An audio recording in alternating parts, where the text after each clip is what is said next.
Mark. Yeah. All right. Good evening, everybody. Welcome. Gloomy Wednesday. Tonight's agenda is pretty packed. We're going to get a Selectmen's update, finish up our capital reserves discussions, talk about anything that might come up, and then hopefully finalize the budget. We'll do some voting, hopefully, and then we'll go from there. So, BB, do you want to give a Selectmen's report?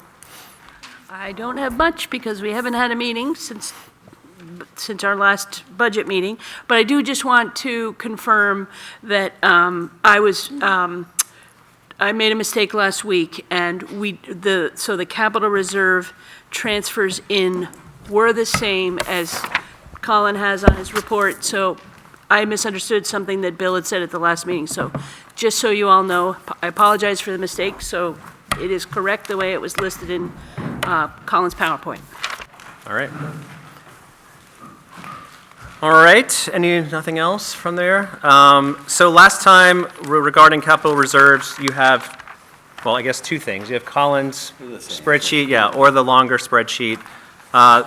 We sort of finished around culture and recreation. I guess I want to give the committee members any opportunity if there was something that was missed or something that's come up in the meantime around capital reserves.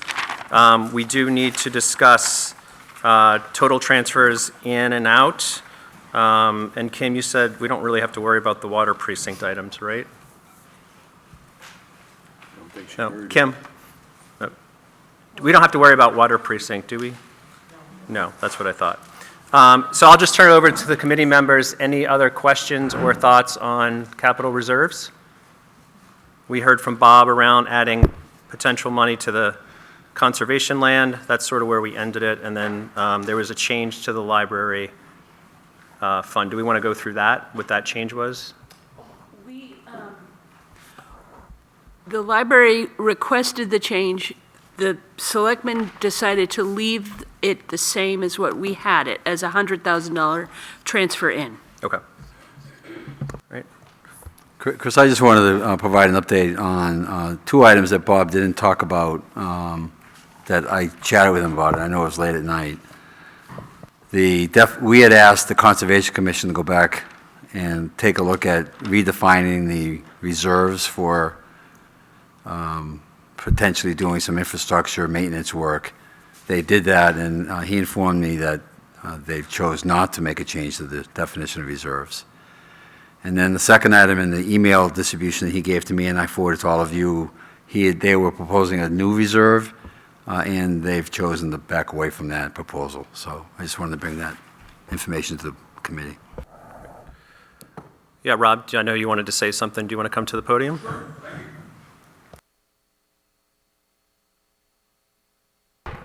Hi, my name is Rob Prohl, and I'm on the Conservation Commission.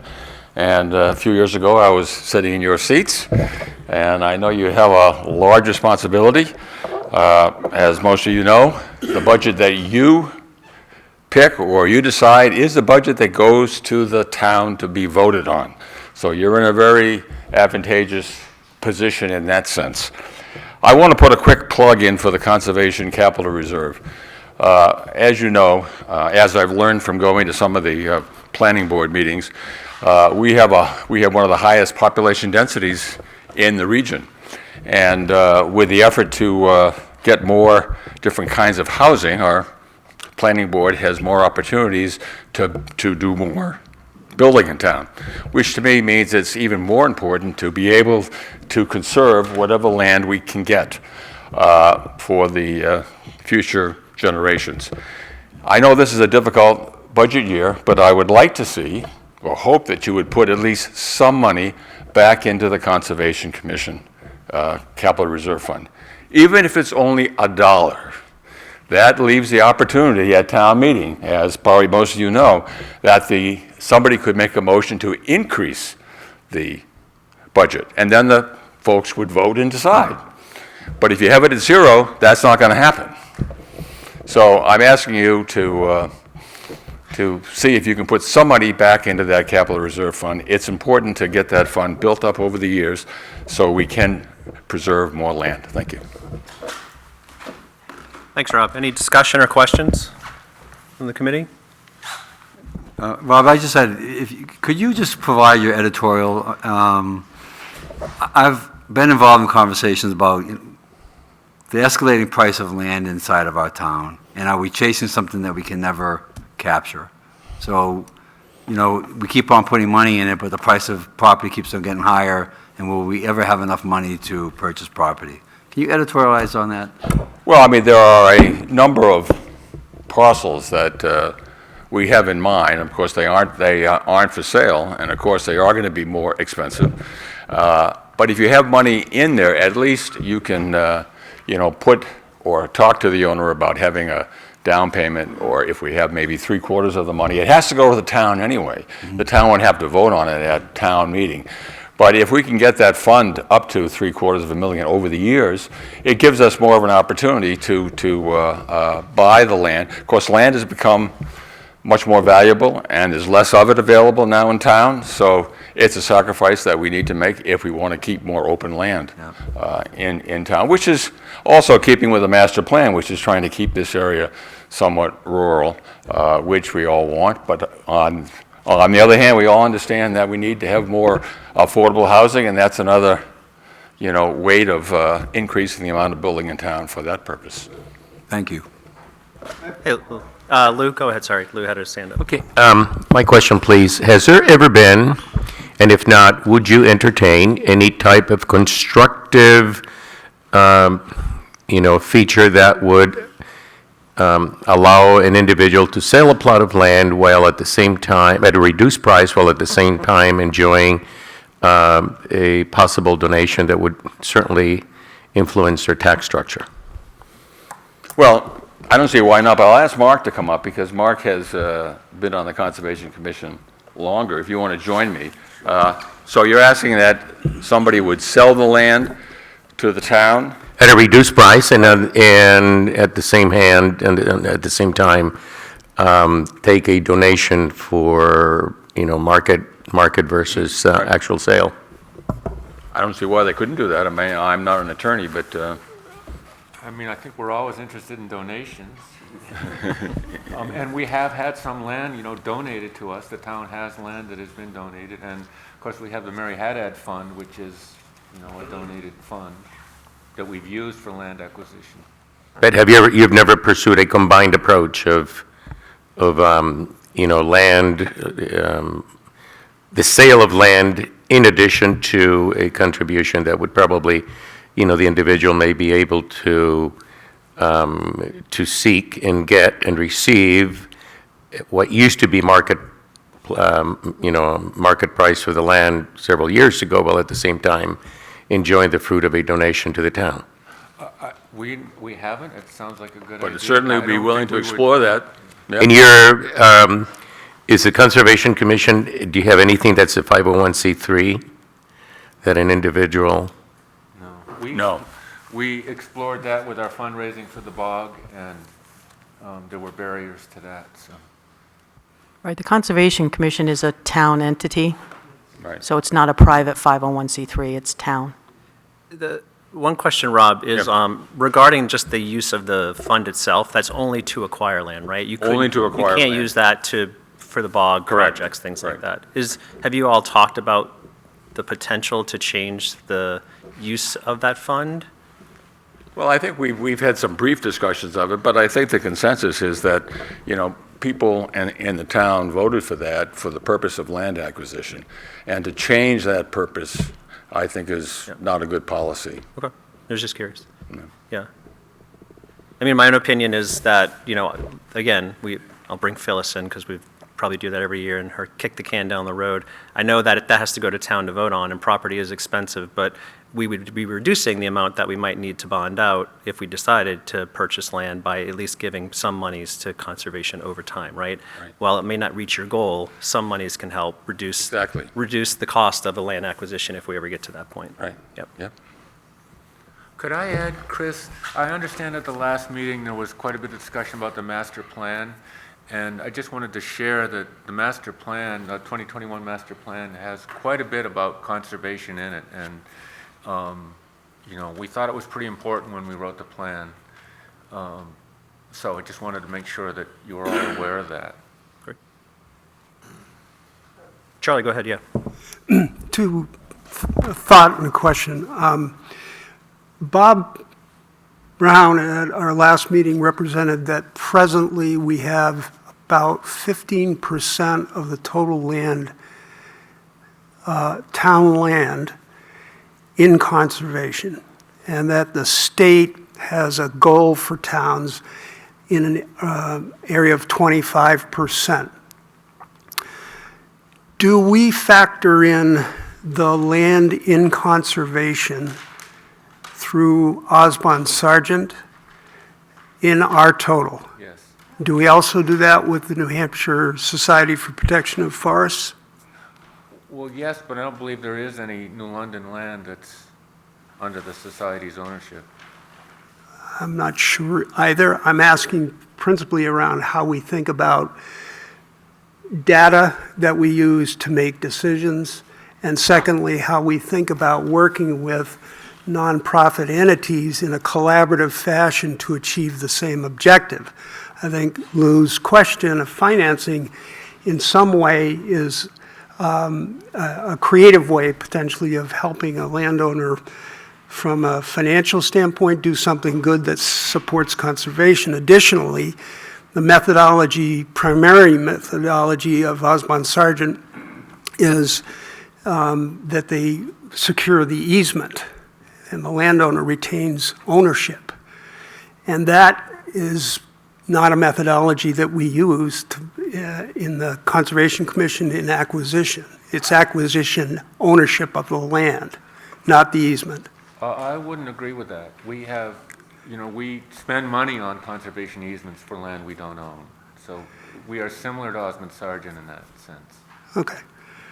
All right, so I'm of the ilk that we take a collaborative approach with the nonprofits that are trying to do the same thing and raise private money for that purpose.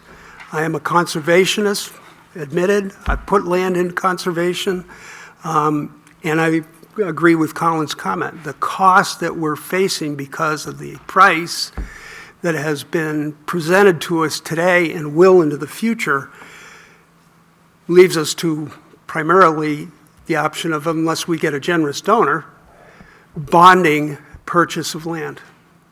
And that is, every budget request is contextual, in my mind, as a committee member to the total, not solely to the singular ask, if you will.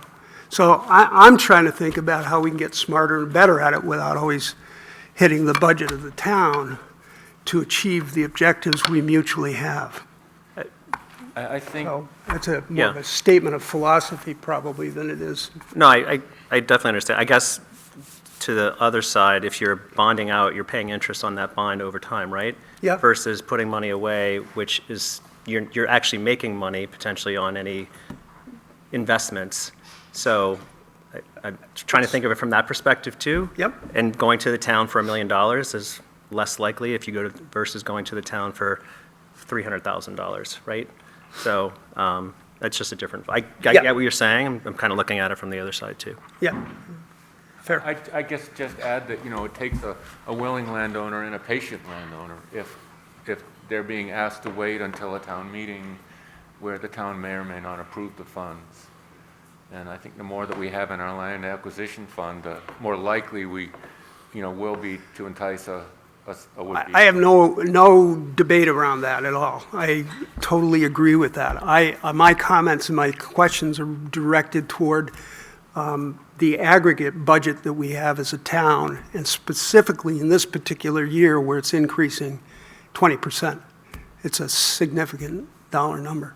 So that's where I'm sort of basing my thinking and questioning. Thank you. Melissa? So if we put funds aside and we're making money on these funds, isn't it basic cash and CDs, high yield money market? How's that money invested? Oh, you'd have to ask the trustees. I don't know what they put that money in. I know there are But they are restricted on what they Yeah, can the rules put in. around the type of investment, right? Can't be risky, those types of things. But one makes money, one costs money. Any other discussions or questions? Okay, thank you both. Thank you. John? No, I have a question, but I probably need them to answer it. I think there's about 40 parcels that you're looking at now, or that you have your eye on? We have a desirable land list that has over 50 parcels on it. 50? Yeah. Okay. My question is, of those, what would be the lowest price, today's pricing for the smaller pieces that you're looking at of the 50? And what's the largest, or what's the average cost of the 50 that you're looking at? I don't know the answer to that. You don't know? Bob might know, but Okay, he couldn't come tonight. okay. All right, thank you. All right. Any other capital reserve items or questions? Okay, then we can start moving into the budget and discussing any changes or voting on each of the line items, or not line items, sorry, department budgets. So Kim, why don't you keep us honest and let us know where we should start, and Do you want to start at page 1? it's always good to start at page 1. This one out there? I know we group some things together and some we don't, so I just want to make sure I'm got that down. So, Can I ask a question of Yeah, go ahead. procedure, please? So I've done the numbers in detail, and I have heard from birds that say things that they do not support any reduction in the budget that has been requested. And so what I have done is I have gone through the entire budget except for wages, benefits, health, those items. Having prepared a couple of budgets in my career, we always had this term called wiggle room. And wiggle room was have a little bit there just in case, so I got a little wiggle room. Or some people would refer to it as yabba, or some people would refer to it as peanuts. So peanuts add up to cans, and cans cost more money than a singular peanut. And the approach that I have taken is to think about maybe working with the wiggle room without putting risk to safety, risk to execution of town government functions, virtually nothing to do with personnel. I have one that I am recommending, but it's small in nature. I did a worksheet, I accumulated the totals of those, and they're about $111,000, which is 1.1% of the total budget. And it's not a lot of money, but it's money. And when we go through, having not done this before, but going through every line item. So we won't go through each line item. We'll vote on the total budget, but if you want to make a change to something, you can request to make a Okay. change. That has to be voted on. Okay. And I'm just trying to set a context, if I can, Yep. also, that we got a 20% budget increase in front of us. And if you break out the capital outlay portion, that's a 45% increase. We all know what the driver of that 45% is. But if you look at the operating budget for the town, the principal increases are in salaries, wages, benefits, those areas. Support them, want to pay our staff really well, who is really great. When you look at the balance remaining of other items, there's about 900,000. And I'm looking at the 900,000 from the standpoint of reducing it by a little bit and asking without having risk. And so if you can indulge me, if I recommend or motion that I think we should reduce office supplies by $800, do I do that as a singular line item, or do I wait for the section of the budget? How do we do that? Do you want to speak to that, Kim? Well, really, it's up to the Budget Committee. Generally, what we've done in the past is say, start with executive. Right. And that might be a place where you say, I think we can reduce that by $800 in this line. Okay. Certainly could do it that way. And then we vote on that, or We would you have said to- we vote on the overall first? Well, we would have to, each proposal, we would have to vote on, right? So each line, each change to what you see has to be voted on. Yeah. So if you wanted to make 15 changes to executive, we'd have to vote on 15 changes. That's what I thought you were going to tell me, which I Yeah. think is exhaustive. Is there any way that we can just do a percent I- at the bottom of the I- department and vote on that, and let the department figure it out? To let the selectmen figure it out? No, the department heads. So you would, like, say, cut I'll make each it up. department 10%, say? I say, we want to take administration down by 1%, Kim, go figure it out. Well, you could certainly say that, but that's not really creating the budget that you're Yeah, supposed to. you're I mean, right. you guys are telling us. Okay, we've- that's fine. We've told you all these That's fine. lines. I wouldn't, I'd be uncomfortable as a department head telling me, you've changed my budget 10%, now go figure Okay. out where it comes from. Because to my guess, some of that would have to potentially come out of salary, right? So if you're telling me where it needs to come out of. Okay? So if you, as the committee member, you can certainly make any proposals to changes that we have, but we have to vote on each one of those. Okay. So let's start with executive. Any other questions or thoughts on that?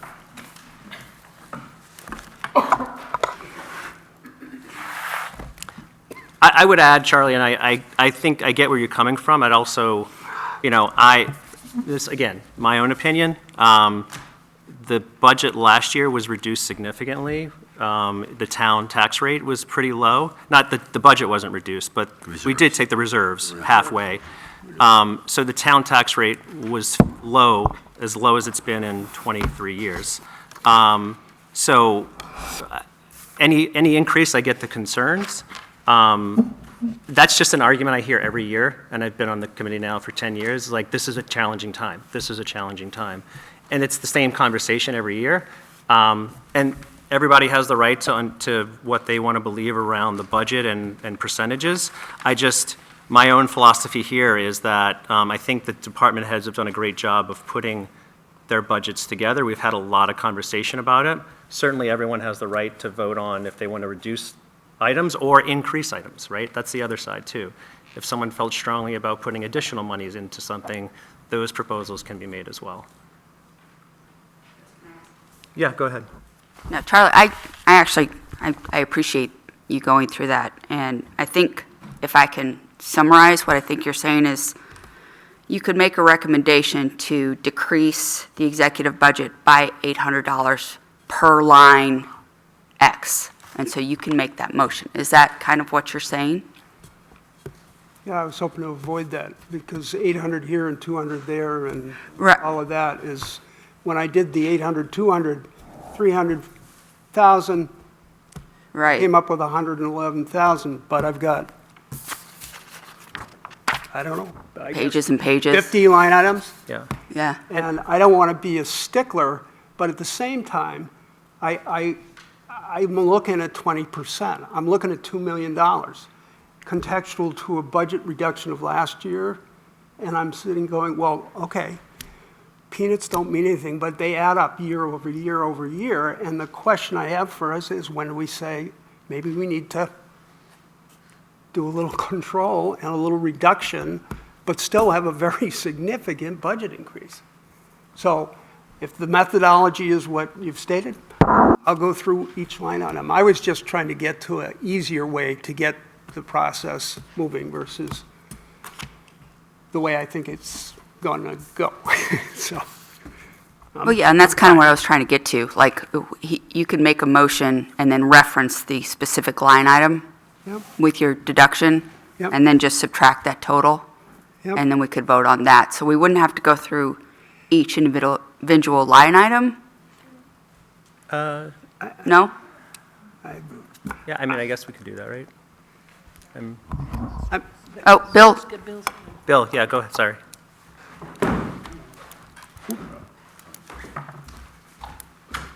Just a point of clarification, I'm trying to follow this because obviously the selectmen are going to get this back in our lap. And I don't see 20% anywhere. I've got the last marked by the town administrator final budget that the Board of Selectmen did at the end of October, and I don't see 20% anywhere here. I see 6%, I see 6.9%, I see a big increase in capital reserves because they're almost doubled. I see a general fund up 10.8%. Where's the 20%, please, so I can help follow what we're doing here? First of all, there is a 12.5% increase in the general fund above, not including capital outlay. So that's 12.5%. That includes the doubling of capital reserves because they went down half last year.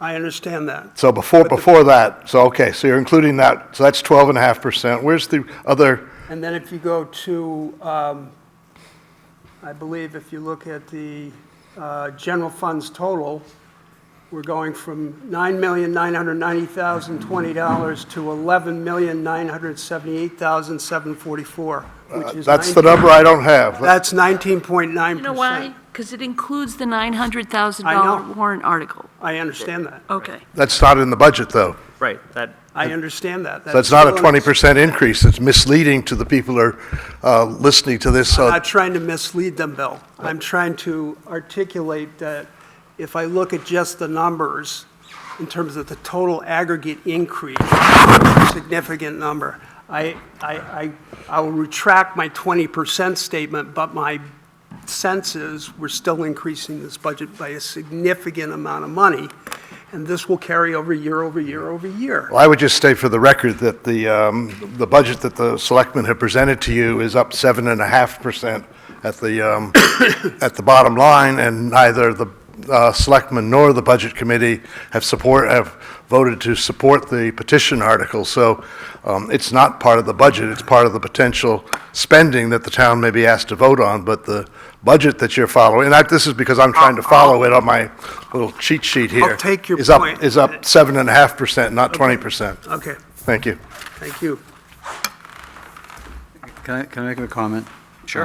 So I think what I'm hearing here is that we'll go by section, and to the extent somebody has an adjustment they want to make in the section, they can highlight that, we can vote on that, and then whatever gets voted in the affirmative can be aggregated together, right? So we don't have to... right. Okay. Yep. Because I mean, I think from if I was a department head and you, again, my own opinion here is that, you know, like, I think the police cruiser may come up as a discussion. We can't just say we want to reduce it by 10% and then have chief go back and look at all the different line items because specific spends are for specific things, right? Yeah, yeah. Okay. But I think I personally want to make a statement to the department heads. Because I've been really thinking long and hard about this. And I really think it's important that the department heads don't mistake our challenges to the budget as a lack of support in their endeavors or an appreciation of their public service. Please don't take it that way. Personally, I support every department. From my perspective, it simply means that there's a fourth leg of need, want, service, and cost. And the last one, translate that into tax pressure. The cost side should get an equal weight in the equation, and we should be looking, in my view, from a cost control point of view, to demonstrate to the voters that we understand some of them are feeling the cost pressures, and that we are willing to make some compromises in our wants and adjust our assumptions to deliver to them a less expensive solution to the services that we provide without materially altering the risk equation. And that's the kind of conversation I think we have to have. What is the cost and what is the risk? And can we defer something for a year? I really think it revolves around that equation of service, cost, and risk.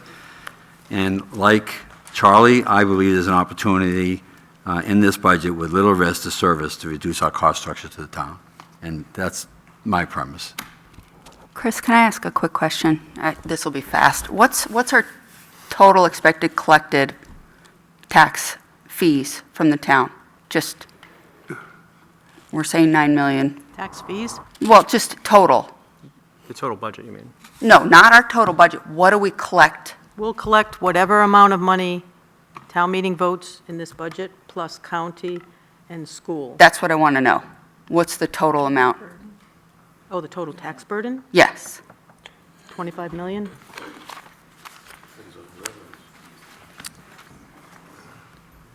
So about 25 million? Well, and that, More than that's my point. I don't mean to put Lynn under the, I'm also on the school board budget committee, and I think taxpayers need to understand that. We have 11 million here, we pay the county 4 million, Correct. 3+ million. And what do we pay the is- school district? School is 11 Around 11. million, yeah, that's So- several million. Yeah, so 54,795.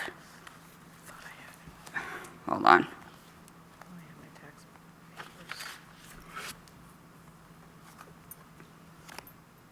We pay, I think, roughly 30% of the entire operating budget. I'm guessing, because I couldn't do the math that fast, for the school district. So to sit here and quibble over $800 copy expenses and office work expenses, when we need to really be looking at a different budget, and I don't want to get too far into this, just blows my mind. This is not where your dollars and cents are really being spent. Lindsay, with all due respect, this committee has responsibility for the town budget, not the school budget. Absolutely. So, respectfully, I think that it's important that we take the time looking at this budget, and it would be nice to recognize the potential upward pressure our taxpayers are going to experience from the school budget, but that's not our responsibility. Understood. So going through every line item, if it means $100 here and $500 there, and it translates into $150,000 and a 1% tax reduction, it's worthwhile in my opinion. I completely agree. I just think that every dollar spent by every taxpayer is their responsibility to understand, and that was my point. Can I ask a question? Yep, sure. Joe Cardillo. Lindsay, I'm glad you're here. It's as a member of the Municipal Budget Committee for the school district. Charlie, going down the path of 20%, we understand that might include some warrant articles. But I think it is helpful to look at where we are. You only have control over this budget. I don't envy you. I've sat there. You'll do your work tonight. But Lindsay, you can probably answer this question since you're on the Budget Committee. The school was faced through their budget process as a whole, did not like the original budgets that departments came in, asked everyone to go back, and everyone sharpened their pencils to the tune of 1%. However, even with that 1%, only 1% increase, all right, which is significant in that case, they still were able to sharpen their pencils. But even with that savings, I think our budget is up, I can't recall last year's, but we're at about 55 million right now, right? 4795. Okay, so let's call it, for government work, 55 million. We'll call it 55.7. What is the percentage that is going to be up for the town of New London? And that will help us get very close to realizing we are not just going to experience a 12.5% increase, which is the real increase. That's the whole thing. It includes capital reserves. Unfortunately, you have to pay the piper, right? We cut it from $1 million to $500,000 last year. You got to bring that back sometimes, and you're doing a good job. You're bringing it back. So we'll get back on track with that. So to search for another 1%, that's your fight to fight, not mine. Go for it. But I do want an answer to the question. Can you tell me what the percentage increase will be for the town of New London on their portion and how it relates? Because I suspect just a rough wag, as you say, 30% our responsibility might be, it might be more. I suspect you might see your tax rate in general go from 12.5% increase to somewhere around 17 or 18% based on where the school's coming in with that wag, right? So where the school is going to come in for all the people who live in New London that have to pay the increase in the county, that have to pay the increase to the school district, we might see somewhere in that range. And I'm just throwing that out there as a wild-ass guess. I was relying on you, being the member of the school board, to give me something a little bit more specific, but I guess you're not able to do that. No, I'm Joe, not. I would say. Actually, So hold on. All I'm saying is... Time out. No, stop. I think that's very disrespectful of the tone that you're using with Lindsay. No, seriously, Joe. I- The cost of doing business, and that was actually my point. No, come on. Yeah. Civility. For both. Stop it. For both. Stop it. No, excuse me. All I am... Listen, guy, and I can't put up with this. right, and I'm simply asking a question about being aware of what Charlie is pointing to, that there's a bigger picture here, that there's 17 or 18%, I don't know what it is. And I'm just simply asking, and BB maybe can answer it, I don't know. Do we have the number? It's simply, we have the overall, what we're going to spend in taxes as far as what we have to, but I'm asking what the increase would be if we included the school. I think we're making go ahead, sorry, you go ahead first. And we may not have that tonight, but I'm asking you to consider that and have that ready to go as you consider what the entire burden is. If you don't have it tonight, I don't think we do. I don't think we do because of the new valuation too that needs to be figured into the calculation as well. So I don't think we do have that number. yeah, but we will. Lindsay pointed out exactly right. We're going to face the bigger burden of any other town in the district. So that being said, our increase will get close to what Charlie's talking about. The hard work is yours. I appreciate you doing it. I don't sense that, I hope no one took offense. There was civility is something that we're all talking about, and I understand. I don't see no disrespect meant, and I don't think there was anything that came across. If any of you felt like my questions were directed in a way that offended anybody, I apologize. But again, I'm just bringing up to Charlie's point to support that we've got a bigger tax burden. Point's taken. Than just the 12%. Point's taken. Thank you. Thank you. All right. No, it's fine. I think we can make guesses on school board and, school budgets, right? That would be a guess. So we don't know definitely. So understand that there could be a bigger burden. There may not be that big of a burden, right? So that's an assumption that we're going into it. So with that, any other thoughts before we move into executive? So it sounds like there's some items that people want to bring up for discussion. Okay. Any other thoughts on executive? No. So we have a line for 400,354. Kim, just want to make sure I'm looking at the right figure. Does anyone want to make a motion?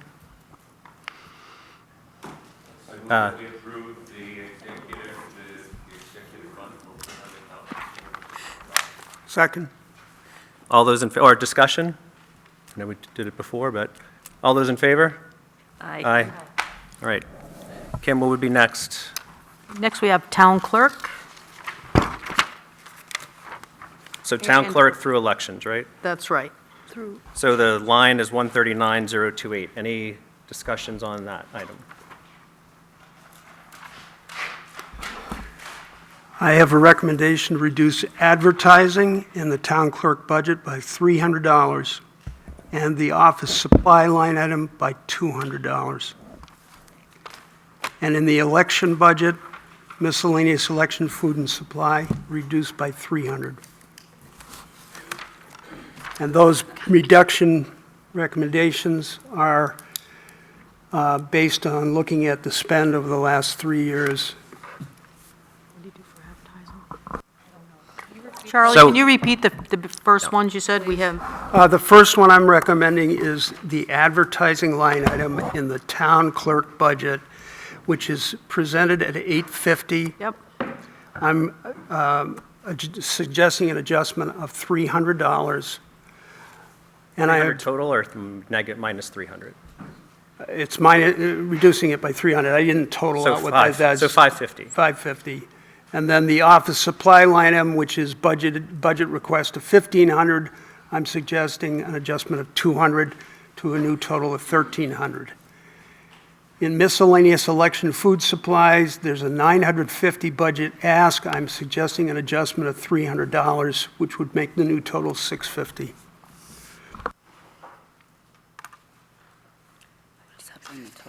Are those motions? Right, are you making a motion to do that? I guess I'm making a motion to do that. I'll second the motion. Any questions or discussions? The town clerk is not here to respond to those suggestions and why would Can keep that. I just remind everybody that there is a presidential election within this budget, so your election cost will go up, your different things will hit that don't normally hit. Just a reminder.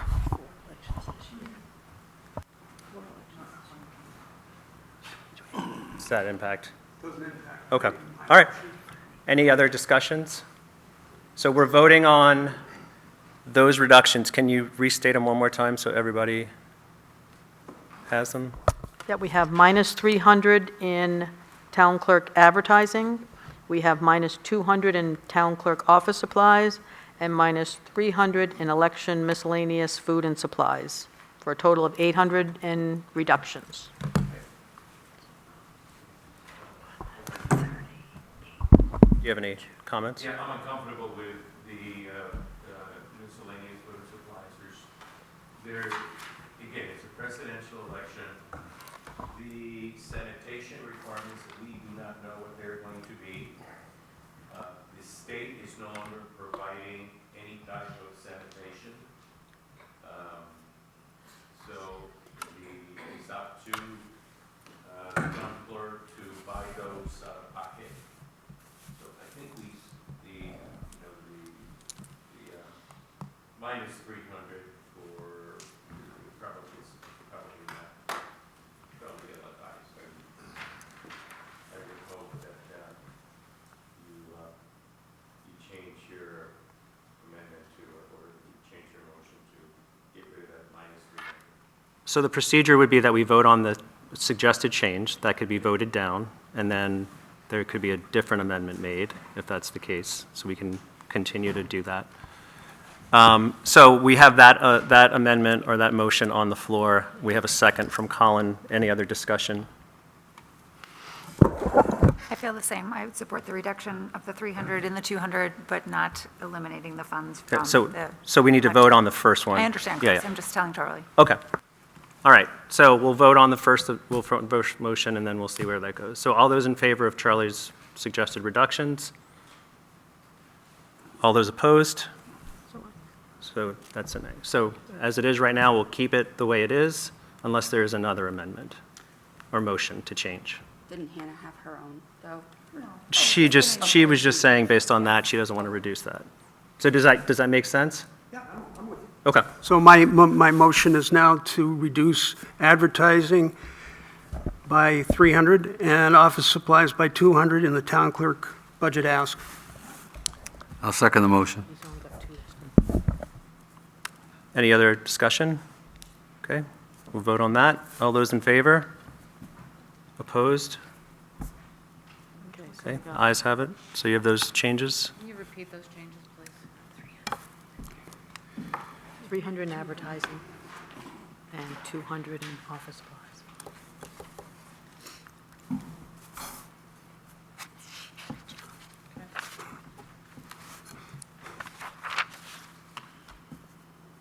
Do you have them, Lynn, or do you still? What? I'm good. You're good, okay. All right, any other, so we should vote on the new total. So what would be the new total with those reductions? 138,528. Okay, so does anyone want to make a motion to vote? All motion. Second. Okay, any discussion? All right. All those in favor, 138,528? Aye. Any opposed? Okay. All right, let's move on to finance. So that includes general government and tax collector, so that total is 462,980. Any discussions?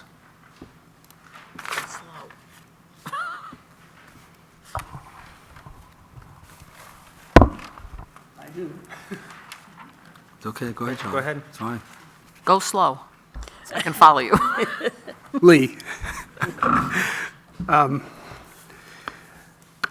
My motion is as follows: to reduce in finance travel and meals, which is asked for 500, by $150.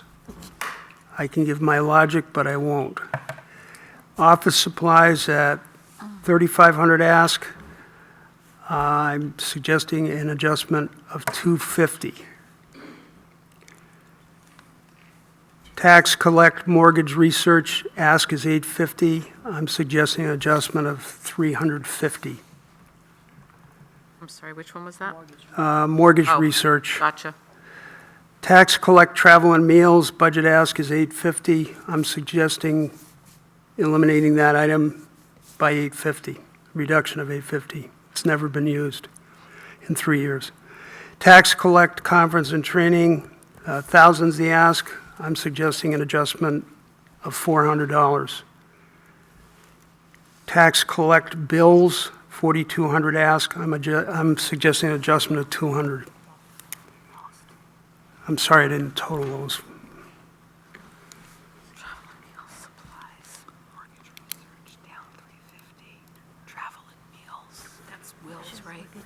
So I would, do you have all those, 350. Lynn?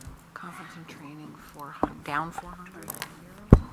I will note on travel and meals and conferences and training, last 3 years, with COVID, I don't think they did go anywhere. Right. So I'd be careful about that. And some of it's statutory. The town must allow the tax collector and town clerk to go to conferences.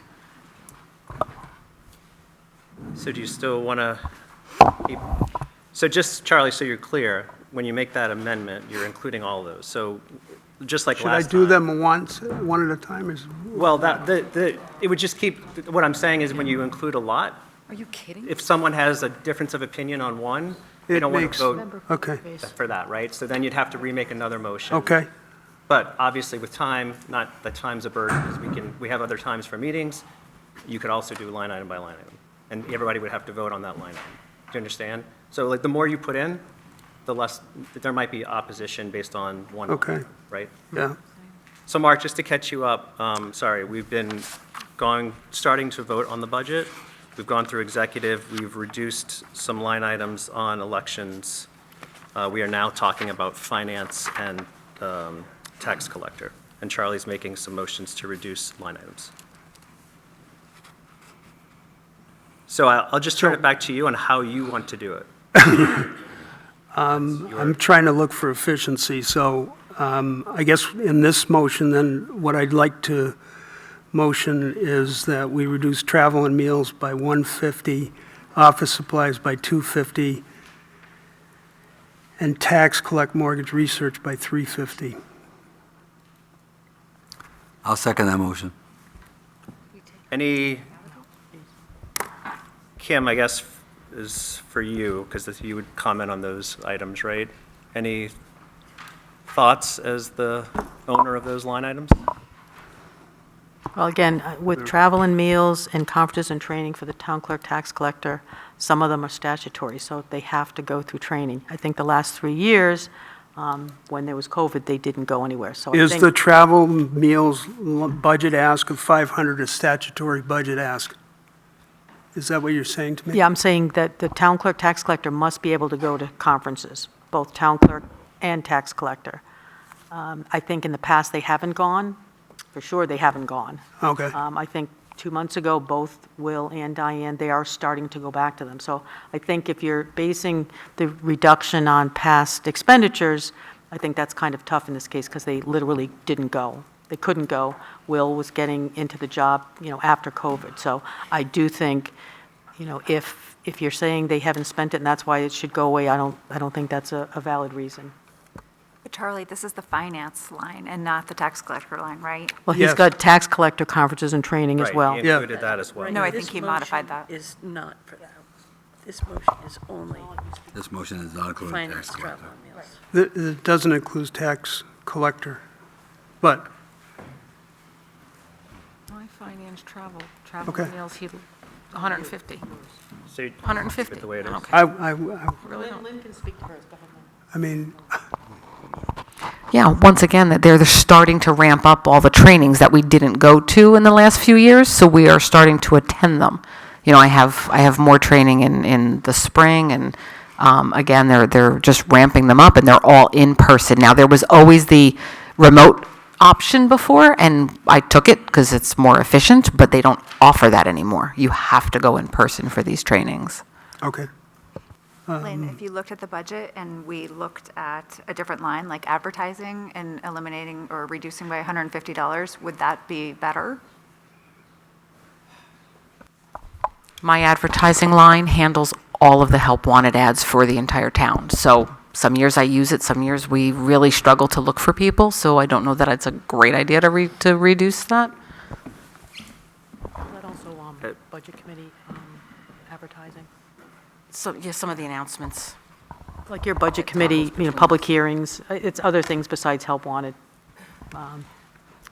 Like we'll have a bond hearing that has to be advertised in the newspaper. We do try to use municipal matters and social media and those kinds of things and just the website, but sometimes we have to use the newspapers and it's fairly costly. So we have a motion with a second on the floor for those reductions under finance, not tax collector. So do we want to vote on those reductions? I think I amended the motion But to, we can't. no, I think, well, just, Colin, you made a motion, Colin seconded it. Okay, So we either have to vote on that. yeah, I got you. or I We understand. can Okay. technically take it back, right? Yeah. Do you want to so we don't, That's what I was trying to do. I Okay. was trying to restate the motion as I understood myself, which is hard to do, I guess.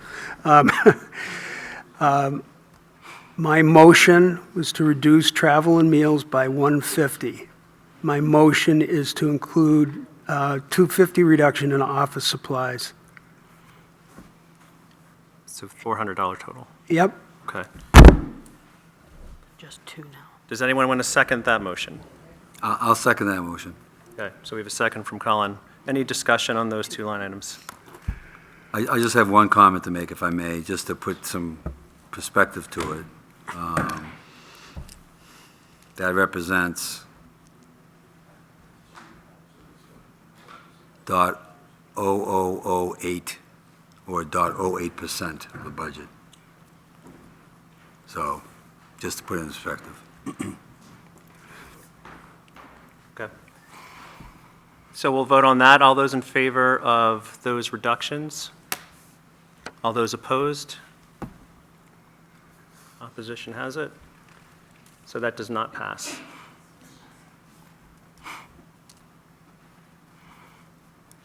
Any other suggested amendments?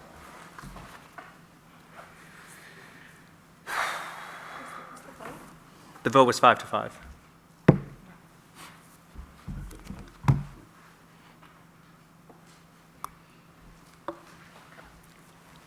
I have another motion. Tax collect mortgage research, budget ask is $850. I'm motioning a reduction of $350. It's been a minimal expense over the last 3 years, and I don't know if that's COVID-related or not, but if it is, I'd welcome understanding better. Is that the only suggestion on tax collector that you have? Yes. So, Kim, do you want to speak to that line item? I can say it's not COVID-related. I mean, that's when people don't pay their taxes, and before it goes to lien, we have to do research to make sure that all of the people with interest in the property is properly noticed. Yeah, I understand what it's for. Yeah. So it's more a matter of So- how many people don't pay their taxes. Yeah, I was just looking at the 3-year actuals, and none of them came close to $850, so then I suggested that's the reason for the motion.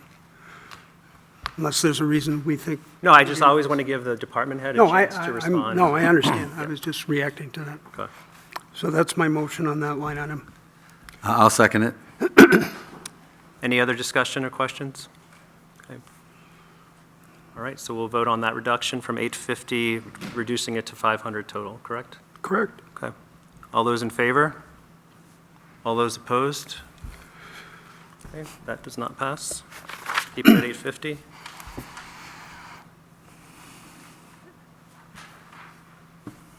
Anything else on tax collector or finance, general government? Okay, so right now we have a line item of 462,980. So we need to vote on that. Anyone want to make a motion? I'll motion it. Okay, any seconds? I'll second it. Okay, So 462,980 for finance. All those in favor? Any opposed?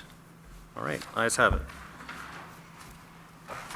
All right, so do we combine some of these other, Kim? Do we do reassessment of property? We do each of the bolded ones individually, or do we combine them?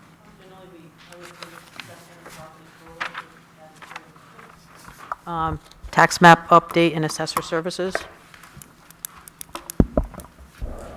Okay, so we. Total there is add- 95,777. Okay, so the 95777 and the 15,500 together, or sorry, those are separate? Yeah, together. Together. Any questions on tax map updates or legal?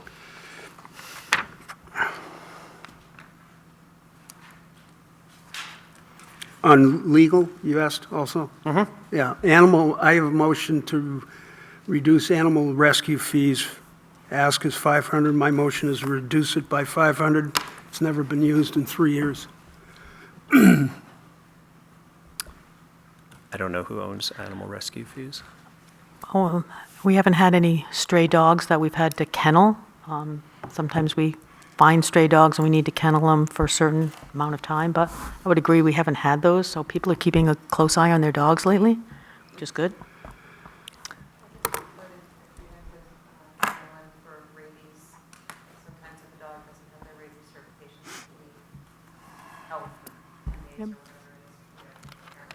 Yeah. But it's true, we have not had any expenses lately, so well done, everybody, dog owners. Good job. You're welcome.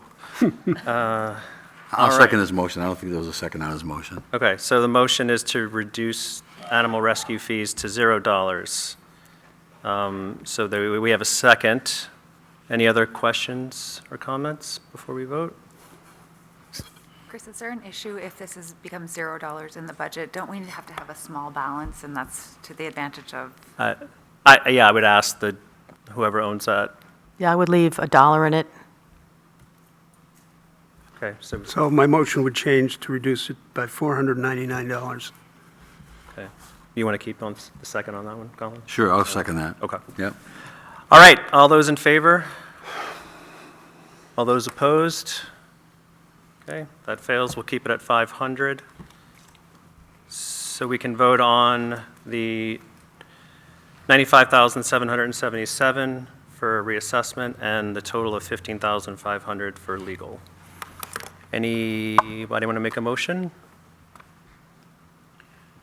So moved. Any seconds? All those in favor? Aye. Opposed? One opposed? All right. We'll move on to personnel. Can I ask?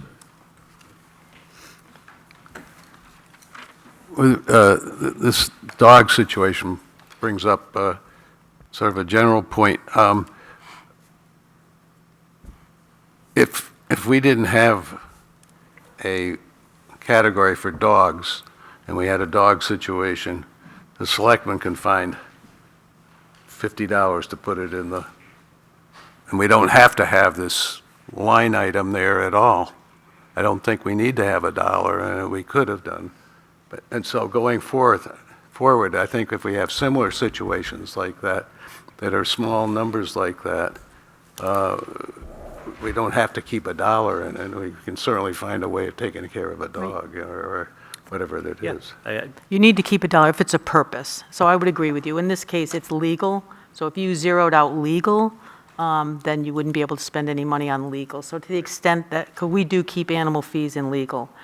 So what John's saying is purpose. Like if you were to say executive, if there's no purpose for executive or police or fire, that would mean you could spend no money. Now, what Rob said earlier, he wanted $1 in the purpose of conservation, capital reserve fund. So you would need to have $1 there because that's a purpose. Right, John? You'd agree with that? Yep. Yeah. All right, let's move to personnel. We have a total of 142,836. Move that we accept it as stated, 142,836. I'll second. Do we sorry, point of order, Kim, do we give, I mean, I guess we can vote, but do we also, I guess just general rule, do we give people an opportunity to make any amendments, or? And now, Do we now you're wanna- discussing, somebody might say, I think we should reduce something. That's perfectly Yep. fine. Okay. So I appreciate the moving forward, but I do want to give board members an opportunity to, if they want to make any adjustments. Yeah, I have, it's a question of clarification. Other employee tuition reimbursement, the budget ask is 2,500, and we've never used it in 4 years. Is there a reason to keep it? Yeah, I Not actually even have consider it? one staff member at the moment that will be asking for some money, Okay, and hopefully we'll have more. I tried to encourage it over the years, but I would agree that we haven't had anybody, so okay. I would hope that it would be funded at some level. You'll keep it? Okay. Yeah. All right, so seeing no other amendments on that, we have a motion by Lou for 142,836. That was seconded by Lindsay, I think? Okay, Yep. we'll vote on that. All those in favor? Aye. Any opposed? No opposed. All right, we'll move to planning and zoning. We have a total of 142,358. Any suggestions for changes? I have one for RPC Planning Services. Budget ask is 1,500. Hasn't been used in 3 years. I'm not really sure why we need it then. And my motion would be to reduce it by 1,500. But I don't, if there's clarification, I'd love to hear it. I think when the planning board has special projects that they want help with the RPC. Now, as a member, we do get some hours free as part of our membership, but these are for special projects. If there was a special project, or if we had a site plan that came before the board that they needed planning assistant, that corridor study, they may get some input from, but it's true. I mean, we haven't used it in a while. Adam Ricker has a lot of experience, so he's been able to do a lot of those functions.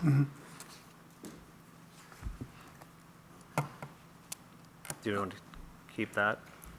I would like to modify the motion to reduce it by $1,000. I'll second it. Any questions, discussion? Okay, we'll vote on that to reduce the conference and training to $1,000. All those in favor? No, it's I thought it was RPC. the RPC. Sorry, Conference RPC, and yeah. training. Planning services. Yeah. All those in favor? All those opposed? Okay, 5 to 5, it stays. Any other suggestions or move to the total? All right, anyone want to make a motion for the total? So moved. Any seconds? All right, so we have a motion for 142,358 for planning and zoning. All those in favor? Any opposed? One opposed? Okay. General government buildings. So this is a couple pages.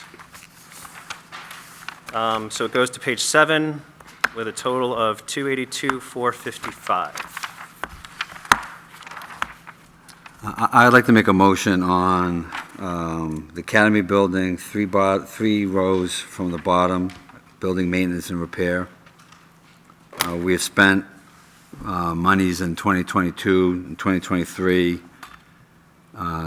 There are monies in the budget for 2024, and we're putting money in the reserves for other work to be done in Academy, so my motion would be to reduce that by $6,000, considering all the work we've already done over the last 3 years in the building. Any discussion? Where's the Academy building?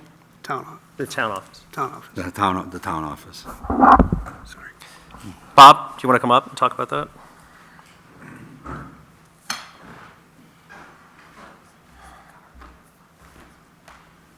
I'd just like to say, just keep in mind, this isn't just for your normal routine maintenance. I mean, it is for routine maintenance. It's not for the major repairs and stuff like that. I mean, we have boilers down there. We have one now that keeps messing up.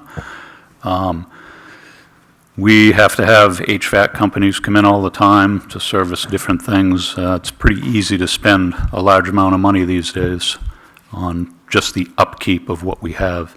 We have fire companies come in to do inspections on the sprinkler system, which is required. We do fire extinguishers, constantly keeping up to date on any electrical with, could be as simple as a lighted exit sign could malfunction, the emergency lighting, which we've had go several times. So I could go on, but the list is pretty extensive on any of the public buildings. And some of that can be met, Bob, through the reserves for buildings, right? Some of those concerns that you might run into during the course of the year that aren't planned maintenance could be met there, right? I'd also like to mention that I'm not sure, I didn't keep up to date on the amount that you're going to have on the reserves, but if we do have to replace the boiler, that's going to be a huge expense. I don't know if that'll deplete quite a bit of that. Right now, I'm working. We'll have a year-end 25, if the reserves go as currently documented, you'll have $162,000. Okay.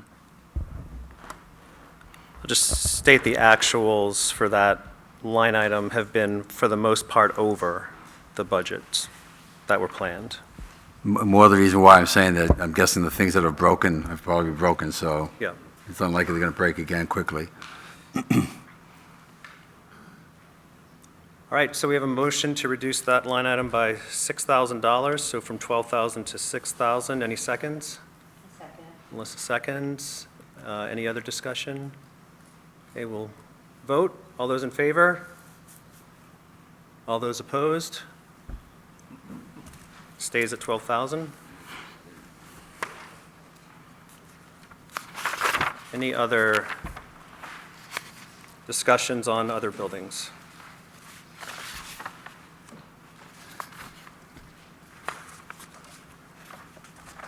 Okay, hearing none, we have a total of $282,455.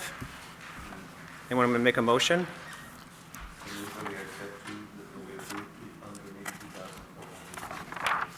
Any seconds? Any seconds? All those in favor? Any opposition? One opposition. Okay. So Kim, do we do cemeteries, or were there some of these that we combined in the past? Well, probably cemeteries you probably ought to do on its own, then you can combine maybe some more, but cemeteries, Okay. pretty freestanding. Any suggestions on cemeteries for changes? No one wants to upset the dead. All right. Any seconds? All those in favor? Any opposed? No opposed. General government, 14840.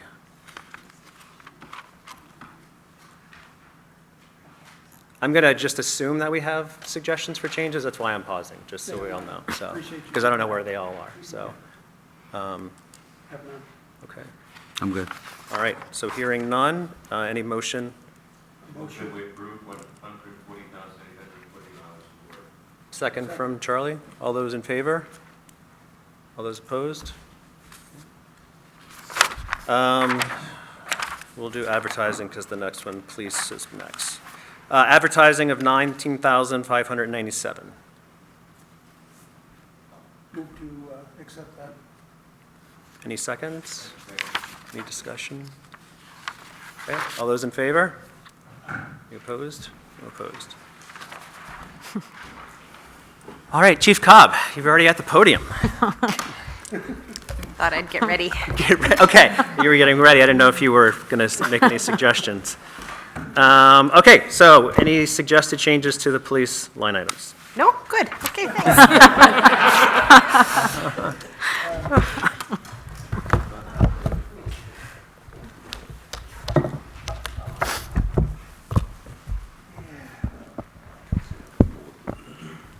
I got a couple. Okay, go ahead. That's in the peanut category, I hope. We have a budget ask for travel and meals of $5,000, and I just looked at history. I'm motioning a $1,000 adjustment. The reason for the increase there is that we didn't travel a whole lot during COVID, during the past few years for travel and meals. There is at least one out-of-state conference that I would like to send someone to. It's in Boston. It's myself. It's the International Association of Chiefs of Police Conference. So as opposed to traveling out to, I think it was San Diego last year, I saw that it was in Boston next year or this fall, I suppose. So at the idea of being a little bit closer to home, I waited until this year to. I remove the motion. Thank you. You're welcome.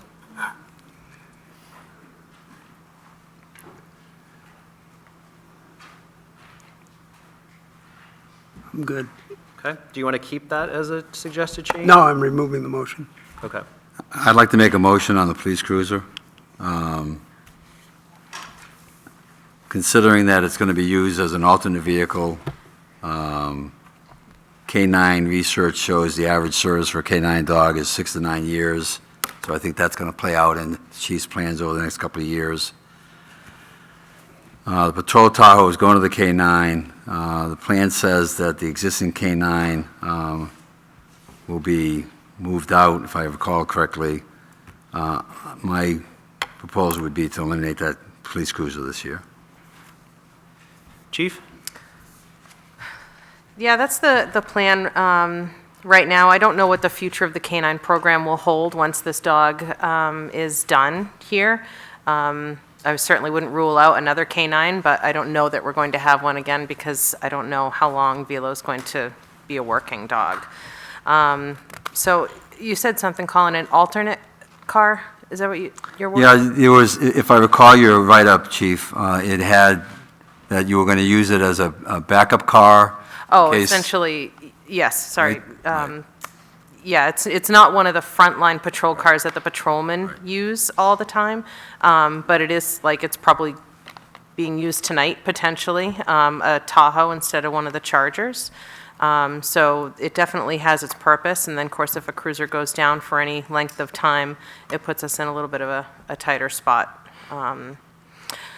So I looked at the cruisers and the mileage, and again, you'll recall probably that the two Chargers we have was an opportunity because the dealership ordered two, and so the town sees that opportunity, which I'm grateful for. I don't know how that is going to play out. As of December, early December, those cars had, on average, 30,000 miles each on them, and they had been in service for about a year and a half at that point. So I'm hoping to extend the life of those frontline patrol cars a little bit longer because we've split patrol essentially down the middle, and so 2 to 3 people use one car and 2 to use the other car. So I don't know exactly when we're going to need to replace those frontline patrol cars, but to delay a cruiser, it could mean that the year we are looking to replace those 2 frontline patrol cars, right now the Chargers, we would be looking at 3 cruisers if we didn't keep this current cruiser in fiscal year 25. So I don't know if the 2 frontline cars will be in fiscal year 26 or fiscal year 27. I do an analysis of the fleet when I'm preparing the budget every year to see where things are at and to see where the mileage is. Have we had any major mechanical problems with the cruisers? There's no hard, fast rule in the fleet as I maintain it that in 2027 we will replace this, in 2028 we will replace that, because we had this opportunity present itself, and we've never had 2 frontline patrol cars in the fleet at the same time. So it's kind of a new thing for us. So it's just something that might present itself in future years' budgets, that instead of 2 cruisers, we would be looking at 3 cruisers, so you can triple that number, potentially in fiscal year 26 or 27. Any other questions for Chief or comments? All right, so Colin, your motion is to reduce that to remove 72? Yes. Okay. I don't think anyone seconded it, and No, they may not want to, I so. was just going to ask. Yeah. Any seconds on that motion? That means the motion's dead. Yep. Yeah, okay. Thank you, Chief. You're welcome. Any other questions or suggestions on police?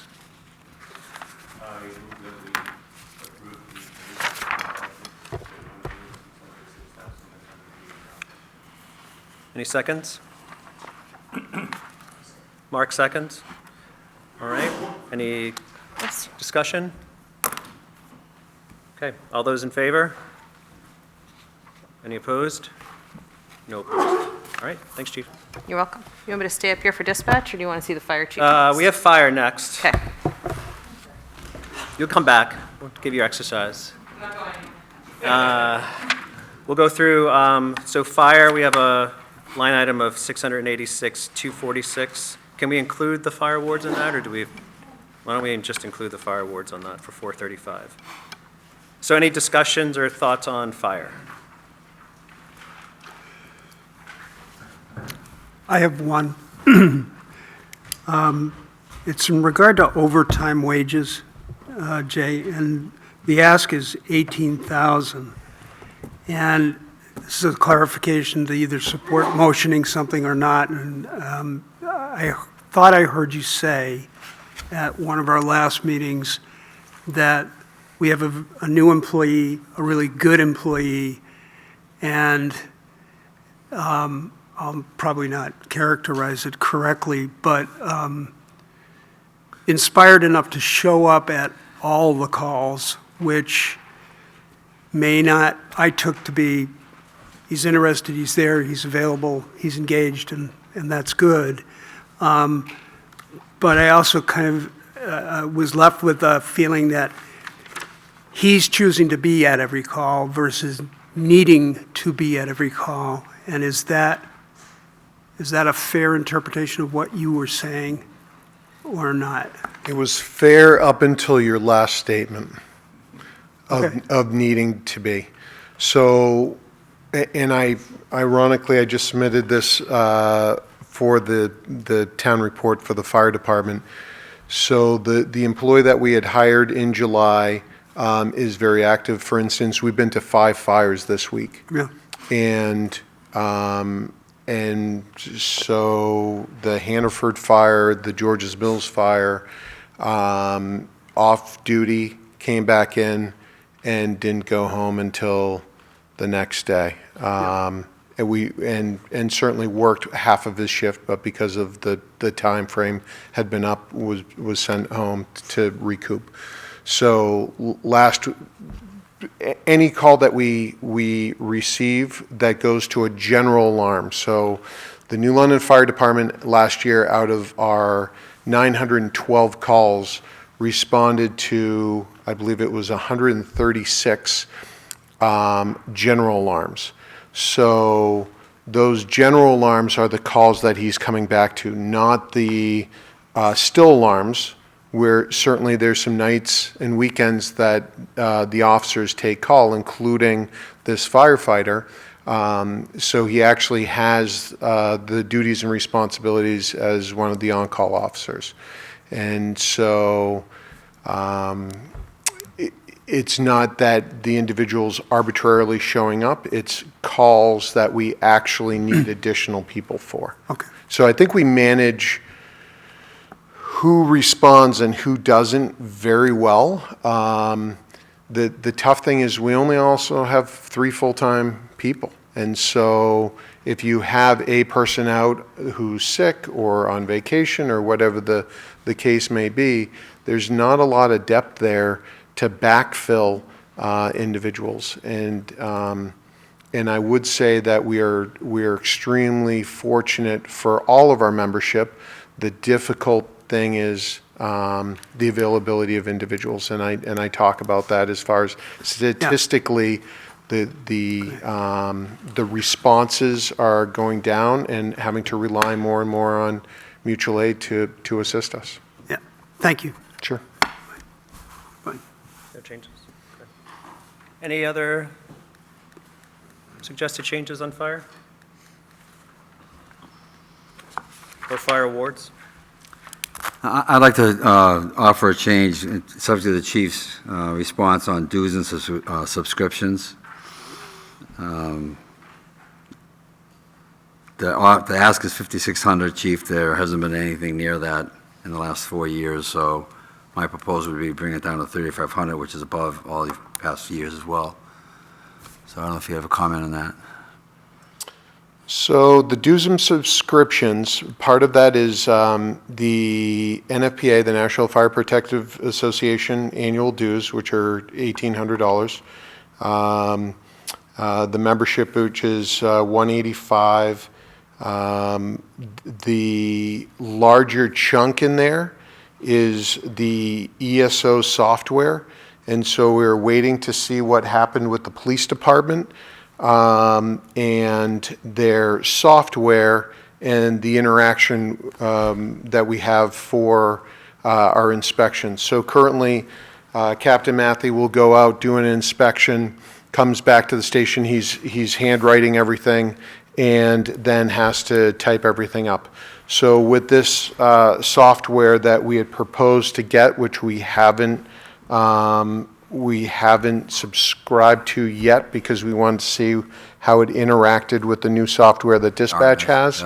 That was part of an inspection module so that he could do the inspections on an iPad. It would go back and populate, so he would actually save time. Certainly, as things have been busier this year, the inspections and writing up all those reports are pretty substantial. Right now, he's over 150 inspections. Any place of assembly like this building right here, he's doing twice a year.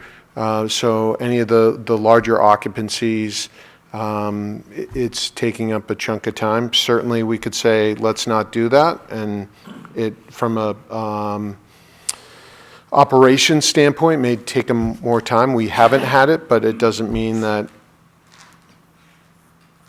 we couldn't do without the 3,200. So the ESO software that we had recommended, received approval for, but hadn't implemented was 3,275. Within that. Within the 5,600? Yes. Okay. Yeah. Yeah, but everything else, like Firehouse is $150, the Kearsarge Mutual Aid is $100, International Association of Fire Chiefs, $235, New Hampshire Association of Fire Chiefs is $100 each. Both the deputy and myself are affiliated. And then NFPA chews up about $2,000.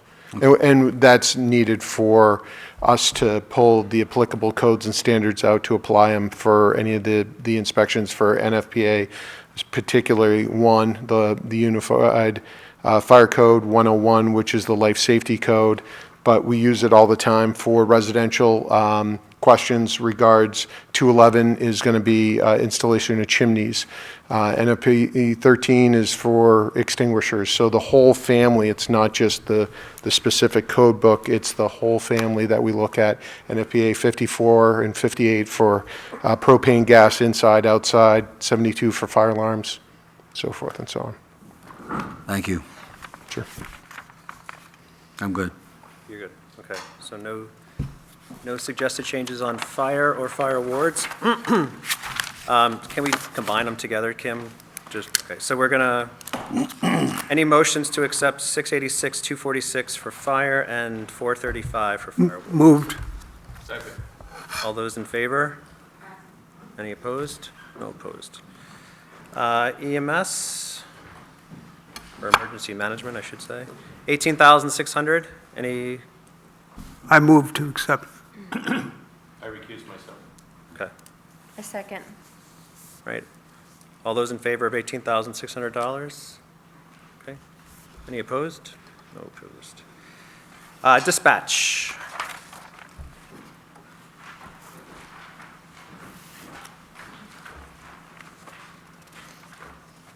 Any suggestions on dispatch? I have one motion to consider reducing shift differential by $1,500, and I'm just basing it on Emily past expense in that line item. Sure. So we expanded essentially the hours that people were paid for shift differential last year, both for police and for dispatchers. In the past, when shift differential was first instituted, it was for 8-hour shifts, and I think it was 11 to 7, 11P to 7A. Since then, the shifts evolved, and the employees are much happier with them to 12-hour shifts, 6 p.m. to 6 a.m. Okay. So they were paid for a while for still just an 8-hour block of that 12-hour shift. So I thought that it would be appropriate to expand the shift differential for the entire 12-hour shift. So that would be the reason for that increase. And that was just done when you see that increase, and that's in both police and fire, or excuse me, police and dispatch. And dispatch? Yep. Okay, thank you for the clarification. Sure. As a reminder, you all got a memo on $6,000 increase that the chief needs to put in, I believe that's computer support, chief? Yes, those are for the 2 dispatch computers, and I think the town office has utilized this in some form recently as well. So for VC3, the tech company that covers New London, for them to own the computers, and we essentially lease them every month, they are responsible if anything goes sideways with those computers, and with the dispatch ones being what they are, it's important for us to be up and running right away. So as opposed to us outright buying those computers, I elected to have VC3 own them, and we lease them. It's not a huge deal. If an officer's computer goes down and we need to send that out for service, they could move to another station temporarily, but the dispatch computers are critical. So that would be the reason for that increase. Those were due to be replaced in June or July, I forget what my memo says, but this, I think it's June of 2024. But given our new project in dispatch, we needed new and additional video cards, if I'm not mistaken, on those computers so that it can support viewing 4 monitors at once as opposed to only 2. So I moved that project up a little bit to get those new computers in here sooner rather than later. That's the reason for that increase. So just to clarify, that line item on the top of page 11 would be 45,000? Or is it 39? Does that include the additional 6? 39 plus 6, so I have a total Okay, of so 45. 625, 583. Yep, that's what I was just making sure of. So just for the other committee members. So on top of page 11, top right would be 45,000, total would be 625, 583. Colin, did you have? Yeah, Chief, could you provide some memory jogger here on the new equipment line item, which is 6 lines down on page 11. So again, the budget versus the actual, we just haven't spent the 5,000, so. Yep.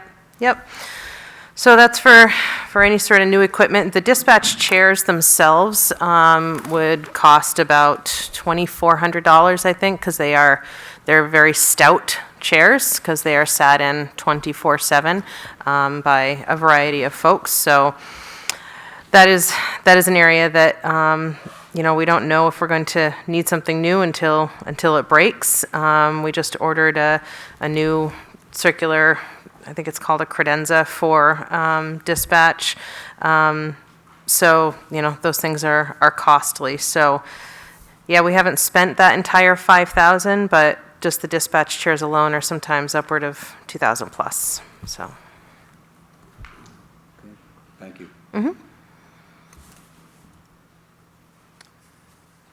I'll make a motion to accept the police and, or the dispatch budget plus the 6,000 for a new total of $625,583. We have a second. Any other questions, comments? Sorry, that was 625, I have it. 625, 583. That's the 6,000 correct, added Lynn? to the. Okay. Sorry, this one I had was from October. I wanted to make sure that 6 was added in there. Okay, thank you. Sorry, so we have a second on the floor. Well, I'll vote. All those in favor? Any opposed? No opposed. Thank you. Thanks, Chief. We'll move to Highway Administration. So Highway Department, we have a line for $1,168,108. Charlie with a sigh of breath. Okay. While Charlie's looking at a spreadsheet, Bob, we had a conversation about the CDL training and trying to affirm that we would get some I don't know how to characterize it, but some guarantee on the part of the employee whom we train for CDL that they will be with us for a certain period of time. How do we get your guarantee on that matter as a function of getting this funding? As far as reimbursement, if they terminate, Yeah, I mean, they've got to make some agreement to stick with us, because I look at the paper, CDL trained drivers are high demand, and we pay for them and they can pack it up tomorrow. yeah, So, Kim and I had that discussion. We haven't come up with a plan as of yet, because we don't, we want to make sure this is actually going to happen. But there definitely would be something in place. it will be, okay, thank you. Yep. Okay.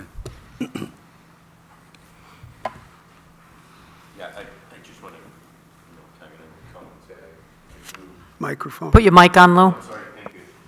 You know, I just want to tag along on what Colin said with, having been in government for most of my life, anytime that we did something that was desirable, we had to sign what was called a specified period of time contract. And I know for some of the training, you had to serve at least 2 years for some high-cost training, except, pilot training was 12 years, but yeah, I would strongly recommend that we do that. Any other suggestions on highway? Charlie, you still looking? I have some. Yeah, I looked at drug and alcohol testing. Ask is 2,000. I'm motioning a reduction of 500 based on historical. I know there's one year that it was a little bit higher, but. Which line was that? The drug and Drug and alcohol testing, budget ask is 2,000. I'm motioning a $500 adjustment. Yeah, this is a requirement with the state. Anybody that holds a CDL license, they have to go for drug and alcohol testing, and it's random, including me. I'm going soon. But we never know who's going to go at any point. They just pull your name out of a hat, so to Right. speak. But this is a requirement in order Right. to have a CDL license. Yeah. They literally pull the name out of the hat? Yep. No kidding? Yeah, it's all random. Yeah, we don't want anybody partying just before they go. Yeah. So this way, keeps them straight January 1st. and on the narrow. Also, this would coincide with the CDL training. If somebody new comes up in, obviously their name's going to be thrown in the pool, which personally, I think it's not a bad thing with any of the drivers. Okay. I'd remove the motion. I don't have anything else, Colin. No, on this one, no, good. Okay. Anybody want to make a motion to accept the $1,168,108? So moved. So moved. Any seconds? Okay, all those in favor? Aye. Any opposed? All right, we will move to highways and streets with a line of 592,100.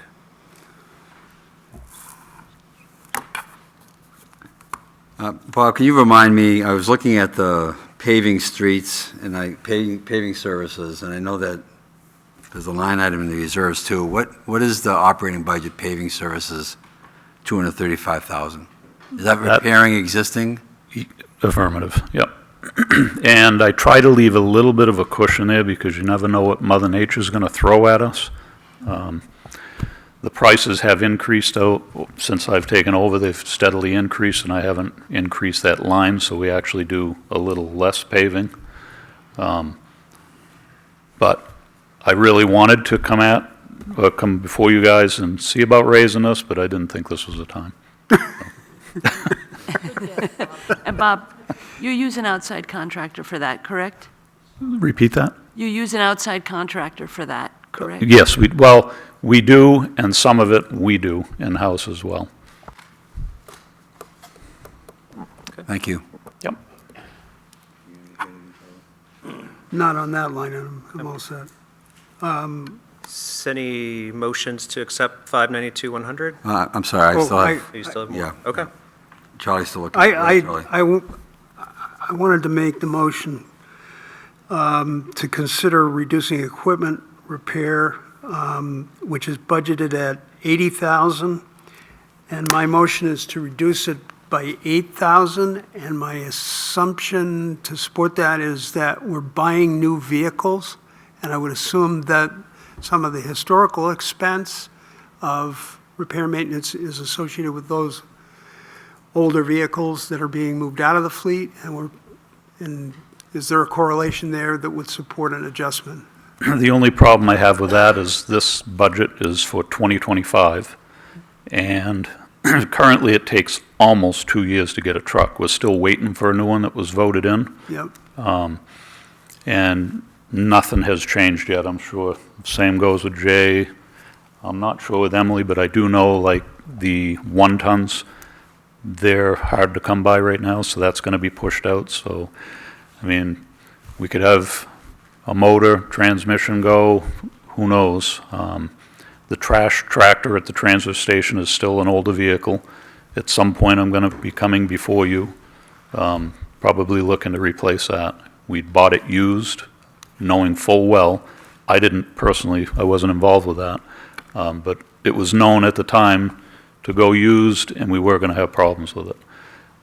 We also have smaller things that require maintenance. Could be chainsaws. Okay, so there's no impact on our repair and maintenance due to the purchase of new vehicles? Not as of yet. Fiscal I'm year. hoping next year that I can show a reduction. Okay. That's where I'd like to be at. Then I remove the motion. Thank you. Yep.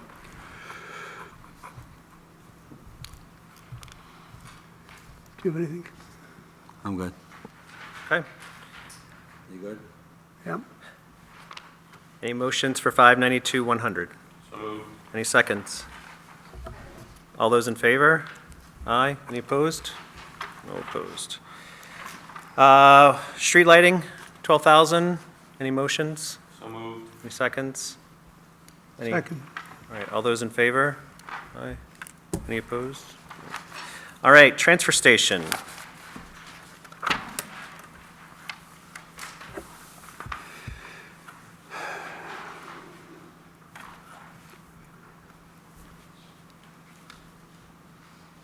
Nothing? I don't have anything.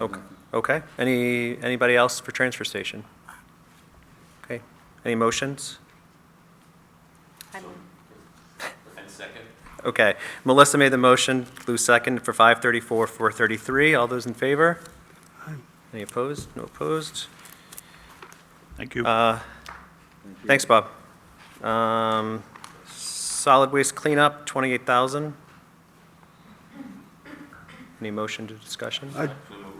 Second. Charlie seconds. All those in favor? All right. Health administration, can we combine some of these? All right, well, how about we wait to see if there are any motions before we combine, or amendments? You're, none of that, Health administration, health and welfare, no. All the way down to right before. all the way to Parks and Rec, yeah. Yeah, no, nothing. Okay. Well, can we do some quick math? Can we combine all those together? Or should we just? Either that or I be can just faster read them voting out each loud. one? What's that? Okay, Read so them make out a loud? motion to accept health and welfare for $6,367, health agencies total for $258,351, welfare administration for $5,497, intergovernmental welfare total of $6,000, and welfare vendor payment total of $25,000. Any seconds? Second. All those in favor? Any opposed? That was faster, thanks. Parks and Rec. I have some motions. Okay. My motion is to reduce beach staff wages, which is budgeted at $74,659, by $8,000. And that increase, and the support for that, that is that line item's ask is going up 41%. Putnam Kidder was here to explain some of that.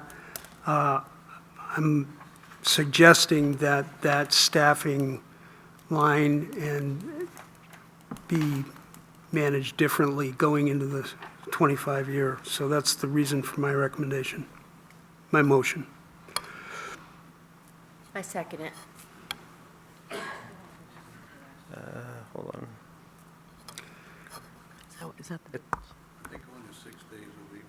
Yeah, so There was some of that was an increase. So in one is staffing to service. pay a differential for folks that have been doing that prior.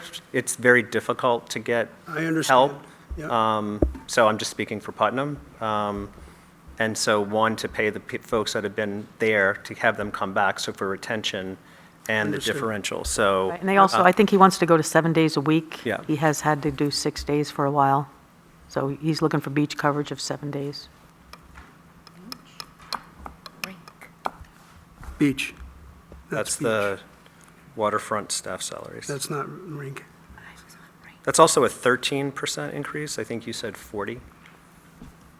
It's a 21% increase, I believe, isn't it? 21,000 increase. Am I mistaken? Chris?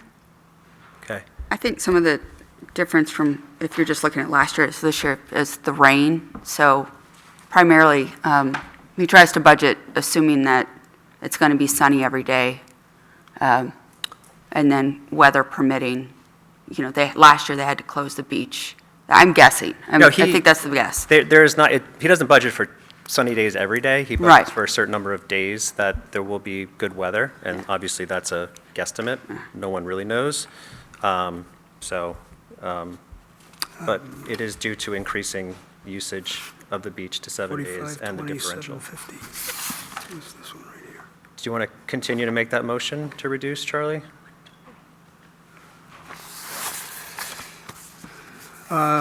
No, I'll retract it. Okay.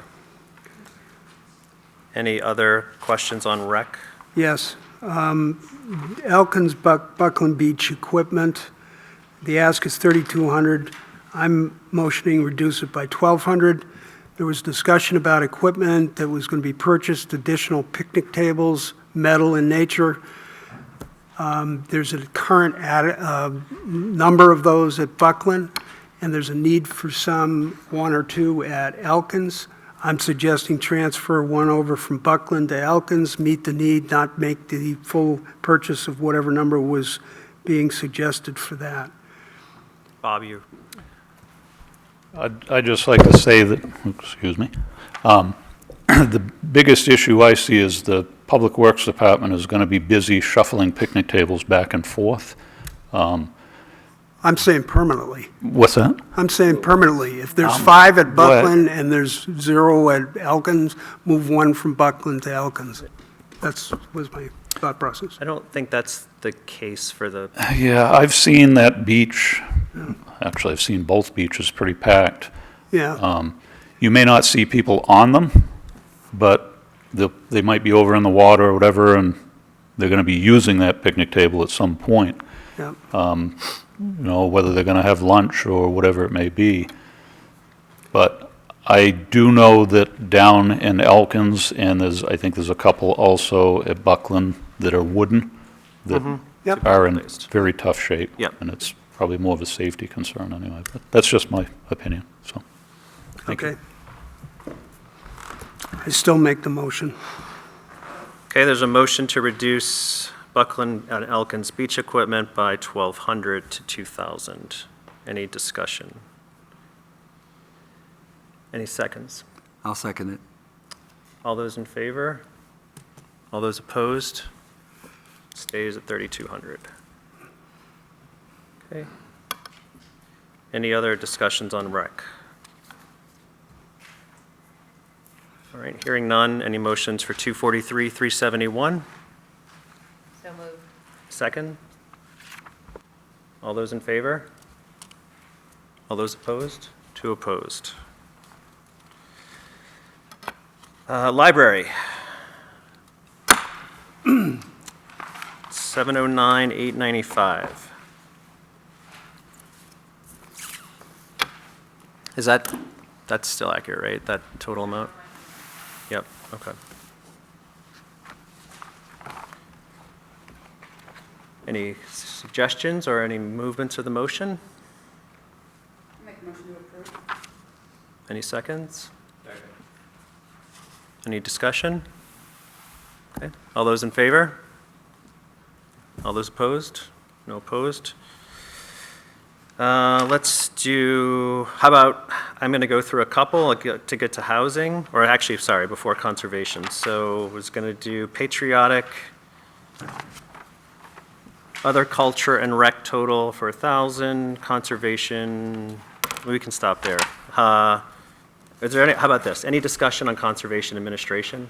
Are there going to be any suggestions on that? Maybe to be efficient and try and get as many as we can in? Where would be the first I have none. challenge of a line item under conservation? None? Okay. So why don't we do patriotic purposes for 300, other culture and rec for 1,000, conservation administration for 28,093, energy committee for 900, and then other conservation for 31,400. I'm sorry, I did have something in that last part. Okay, Can you cut that so off? why don't we leave that one off and then go up to the 900? Anybody want to Make the motion. Any seconds? Hannah seconds. All those in favor? Any opposed? No opposed. Colin for other conservation? I actually have chatted with folks over the last few years, and there's nobody here to represent the garden club, but I would like to give the garden club more money, if you can imagine that. Colin's going to get in good graces with the garden club. Can you imagine that? Huh? I know. This is being recorded, right?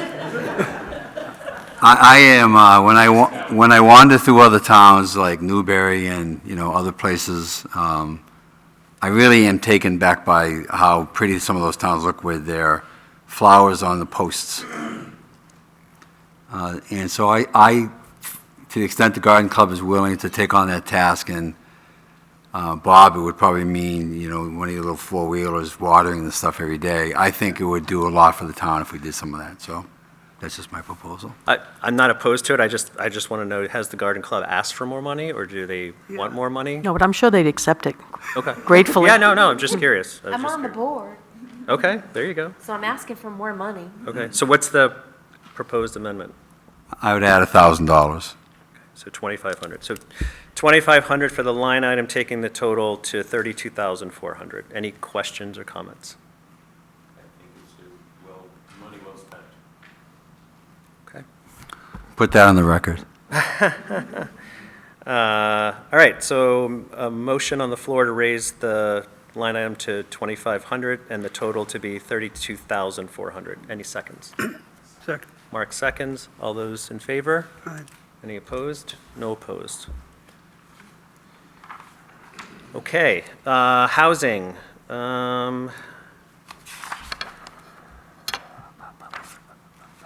Any questions on housing for 16,302? Hearing none, make a motion to accept for 16,302? Any seconds? Second, all those in favor? Aye, opposed? None? Do we do the bonded debt, right? We don't do. I don't think so. Yeah, We do. okay. Any questions on bonded debt? No. I mean, don't really think there's much we could do for that. Any seconds? Second. All those in favor? Aye. Any opposed? None. Bonded debt interest? Same thing. Make a motion to approve? Any seconds? Second. Okay. Listen. All those in favor? Aye. Okay. TANs, $1. Keep that in there. Lindsay has a motion, or was that Hannah? Sorry. Is that you? That was you? Any seconds? Second. Okay. All those in favor for the $1? Aye. No opposed? Okay, so that brings us to capital outlay.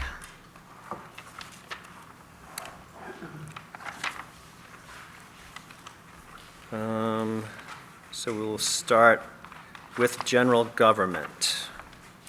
So capital outlay, vehicles, machine total, $678,303.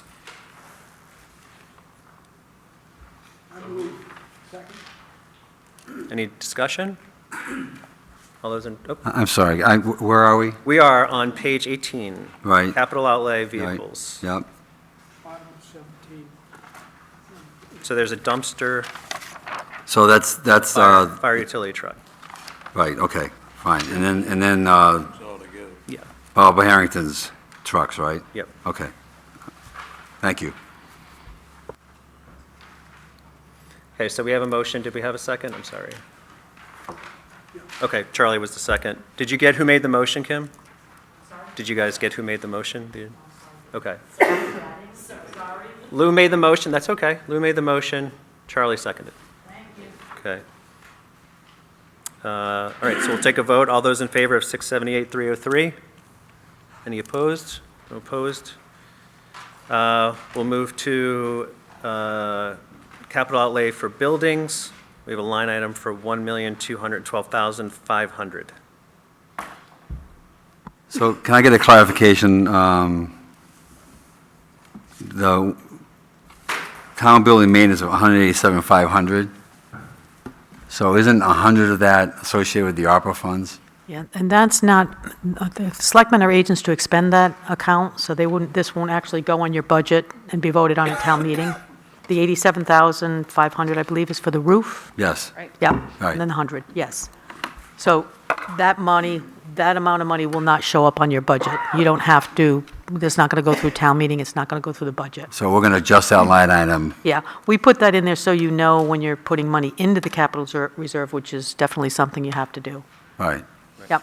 So when you vote on it, it's going to be the, what do we have? Tracy Library repairs and the McEnroe bond. And the Tracy Library has changed, right? Yep, Tracy Library So what's, yeah, so their new The Tracy line. Library now? 60,000.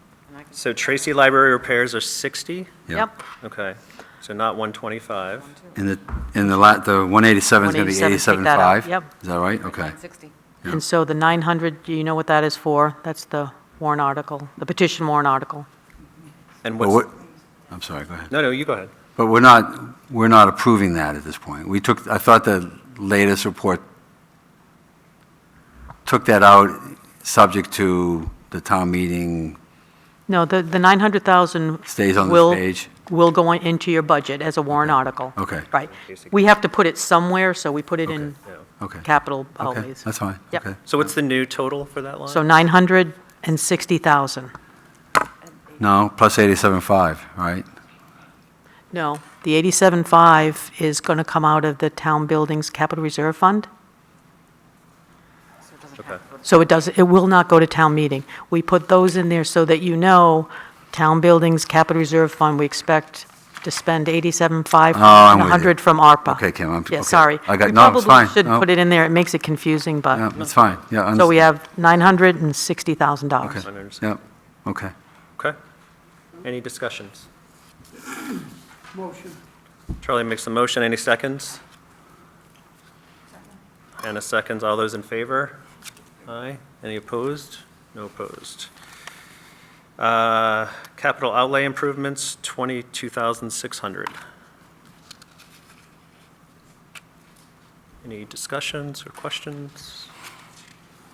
Any motions? I'll motion. Colin makes a motion. Any seconds? I'll make a second.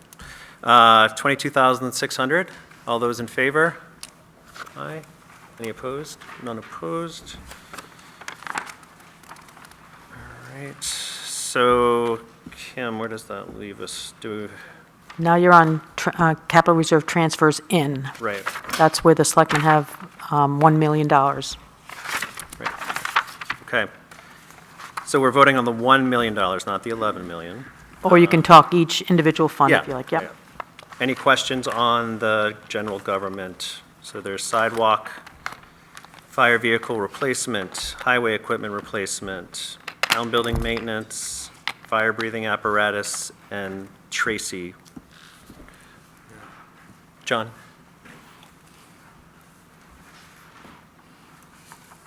Just a comment here. We're not taking these numbers back to where they were before we reduced them by whatever we did last year. We're bringing them back to higher numbers to the tune of $160,000. For instance, the fire vehicles is going to be at $250,000 now instead of the $210,000 that it had been. I think as long as the committee understands that, then they can make their decision on it. But there is $160,000 there that I think people are trying to say that we're trying to catch up from what we took out last year. Personally, I think you catch up with time and not so much with money. Bob pointed out that sometimes it takes 2 years to get a truck and so forth. I think when you have hard times, sometimes we can put off spending some of the money in the capital outlay for a year. But anyway, there are those numbers there, and I just wanted to bring them up for discussion. Any discussions? Do you want to make amendments to any of those lines? Well, yeah, I can do this, and then everybody can make a choice on it, of course. For instance, the sidewalk maintenance project, I don't think we have ideas of what we want to do. The sidewalk's a hot item right now, but we're not about to be doing anything, and particularly on Main Street, until my understanding is a recommendation of engineers and so forth is don't do anything until we get this water project done. Normally, we've been putting away $30,000 a year for the sidewalks, and this year we're down for $50,000. I would propose that we go back to the $30,000 and take $20,000 off of that. Is that your only? No, I have. Do you want to do them individually, or do you want to do them together? I'll do them all, and then you can discuss them. A fire vehicle replacement, we've been putting $210,000 in each year, and this year we're putting in $250,000. So I propose that we take $40,000 off that.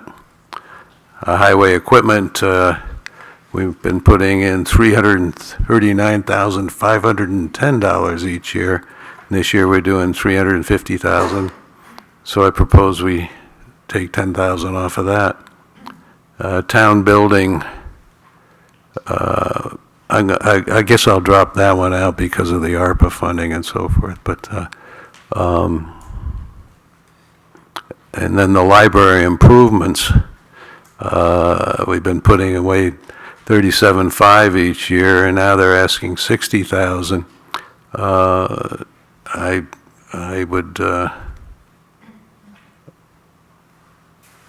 I would subtract $40,000 from that. So anyway, those are the suggestions that I have.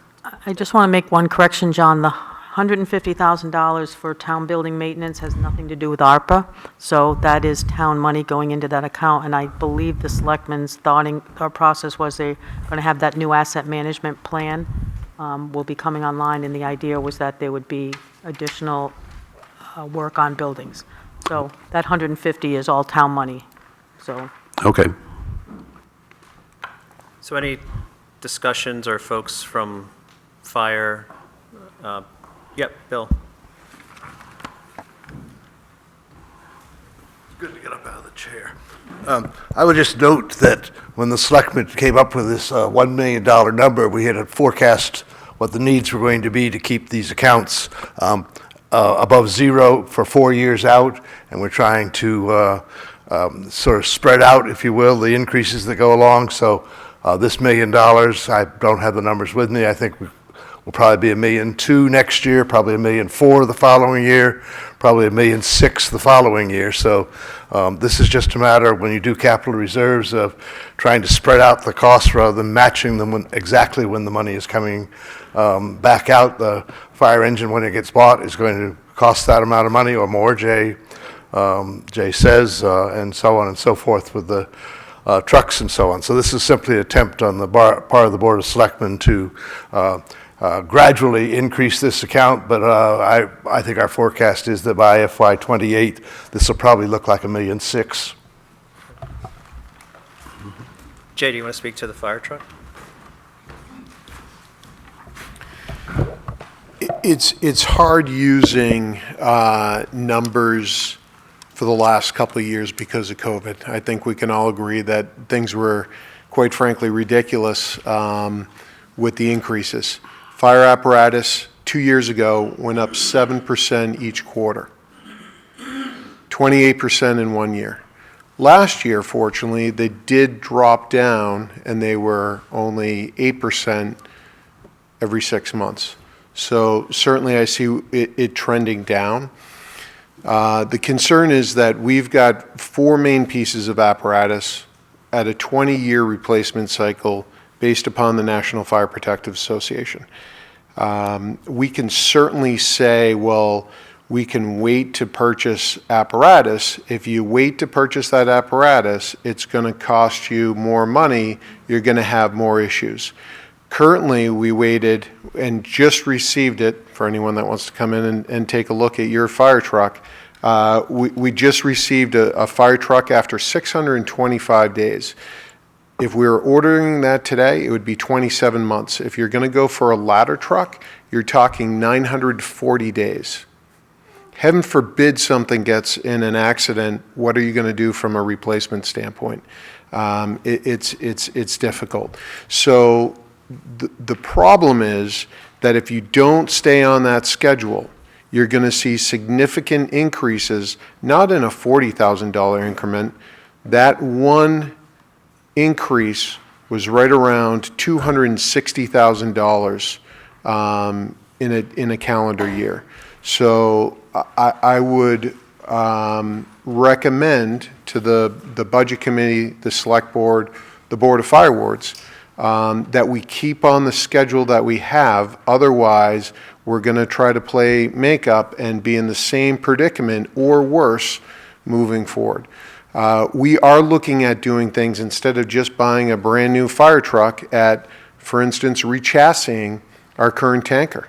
One of the main pieces of apparatus, instead of spending $450,000 to $500,000 by rechassing it, you can buy a cabin chassis for a regular farm-type vehicle, not a custom chassis like ladder 3-engine 1 or 2, for anywhere from $125,000 to $175,000 contingent upon the manufacturer.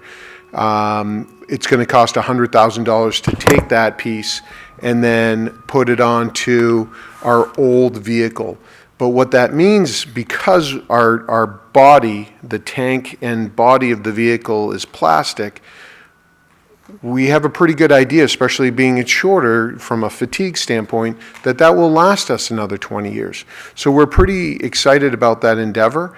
We're looking at ways to potentially save money. The problem is the cost that we're faced with over the last 3 years is almost like compounding interest. And unfortunately, we're going to save the town $250,000, but that's not going to, that monies are going to be used for the next piece of apparatus, which is your next ladder truck. So I would certainly urge the committee to stay on track with the current schedule that we've had, that was implemented in 1987, and has worked very, very well throughout the years. Happy to answer any questions. Any other questions for Jay? I just have a comment. Thanks, Jay. And I'm not sure the comment is towards you, but it's just towards the committee. So I think, John, if I can summarize if I did my numbers right, you're addressing $100,000 in the reserves that you would suggest removing. $40,000 for the fire vehicle fund, $20,000 for sidewalks, and $40,000 for the library. Is that right? Yeah, and I think 10,000 for the Public Works there, Highway Department. 10,000 Yeah. Highway Department. So my only comment is I don't think it, I think the conversation has to be more general, not specifically to the schedule. Because I think what's important is to take a look at, to what Bill Helm was saying, is what is, in each of these accounts, when do they go negative? And what are we doing for actions to ensure that the schedule that's in place can be accommodated with the reserves that we place? So, for example, Chief, your fire vehicle fund, under the current schedule, and the current, with 250,000, doesn't go negative until fiscal year '28. So if you were to take 40,000 out, it would go negative in, pardon me? If you took that 40,000 out, you would have $29 in fiscal year '27. So my point is that it's a matter of what are we doing this year to keep the accounts alive and making sure that we can accommodate them for the capital outlays that we're identifying, and what actions do we want to take this year that might help the future year negative cash flow in those reserves, right? So I think that's a conversation. I don't think it has anything to do with, Chief, your schedule or anything, in my opinion, right? It's a matter of, you know, could we take the time to look at the $1 million differently than what the Select Board did, because there are some things that the Select Board didn't put in for funding, for example, conservation, or do we decide to reduce the amount as represented by John? So I would like to try to take it, if I may, propose that we take it in two steps. One would be to address John's reductions, unless, John, you want to earmark those reductions somewhere else. But if you're proposing reductions, we take that. And then I would like to propose a conversation that talks about a reallocation, possibly.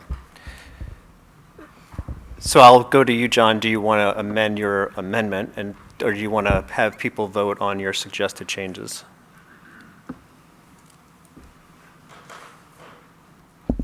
This is a heavy decision.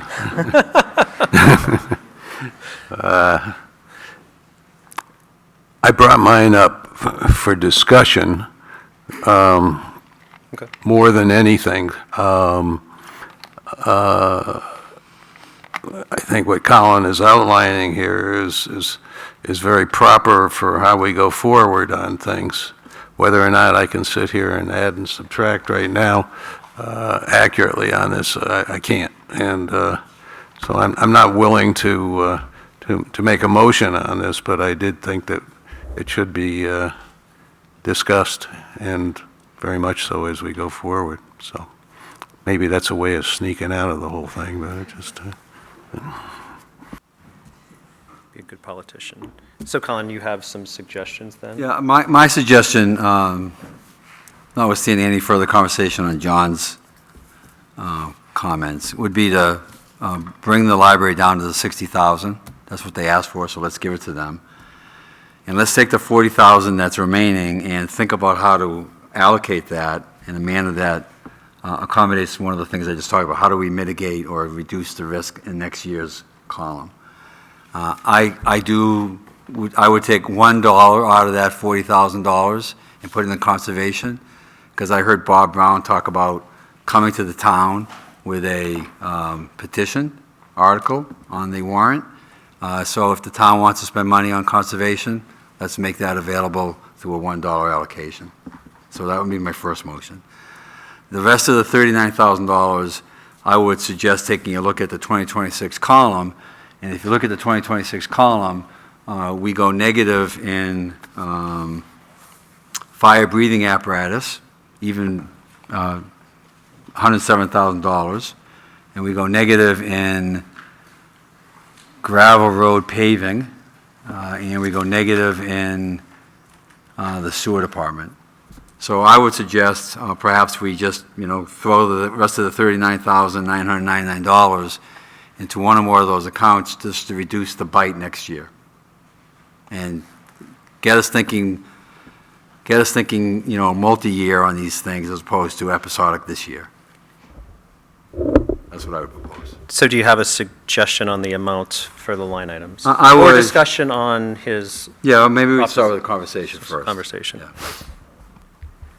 Lindsay? No, I like the train of thought. I was just going to ask the same thing. Would you maybe specify which account would get the 39? So I would take the 39,999, I'd probably just apply it to the breathing apparatus. We can always play is the wrong word. We can always exercise conversation next year around the other negative numbers like the sewer department, and we can really work hard with Bob to see whether some of those can be delayed, or we just put money in it that year. But I would, for simplicity purposes, my intention here is really just to begin a conversation more strategically about, what are we doing next year and the following year, and how do we allocate our funds to accommodate that. And these sheets afford us that availability to do that, so we should be doing that. So I would take $1 to conservation so that they can take their proposal to the citizens of the town, and the citizens can vote on it. And I would put $39,999 towards breathing apparatus. So, just so everyone's clear, sidewalks would stay 50, fire vehicles 250, highway department or highway equipment 350, town building maintenance 150, fire breathing apparatus 139,999, library 60, and conservation land purchase $1, which would keep everything at $1 million. That's what I propose. Yep. Any comments or other questions, discussion? Jay?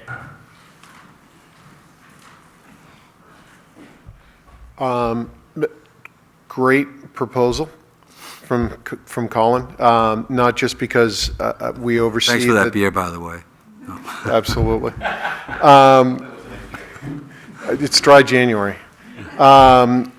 With that being said, we have to replace our air packs after 15 years, which is coming up fairly shortly here. So I think that when we look at the funds, am I correct, Lynn? Is it next year that we're replacing our air packs, our fire breathing apparatus? Yes. And so that makes sense, especially when you look at the fluctuating costs. We've gotten a rough estimate as far as what that looks like this year, planning ahead.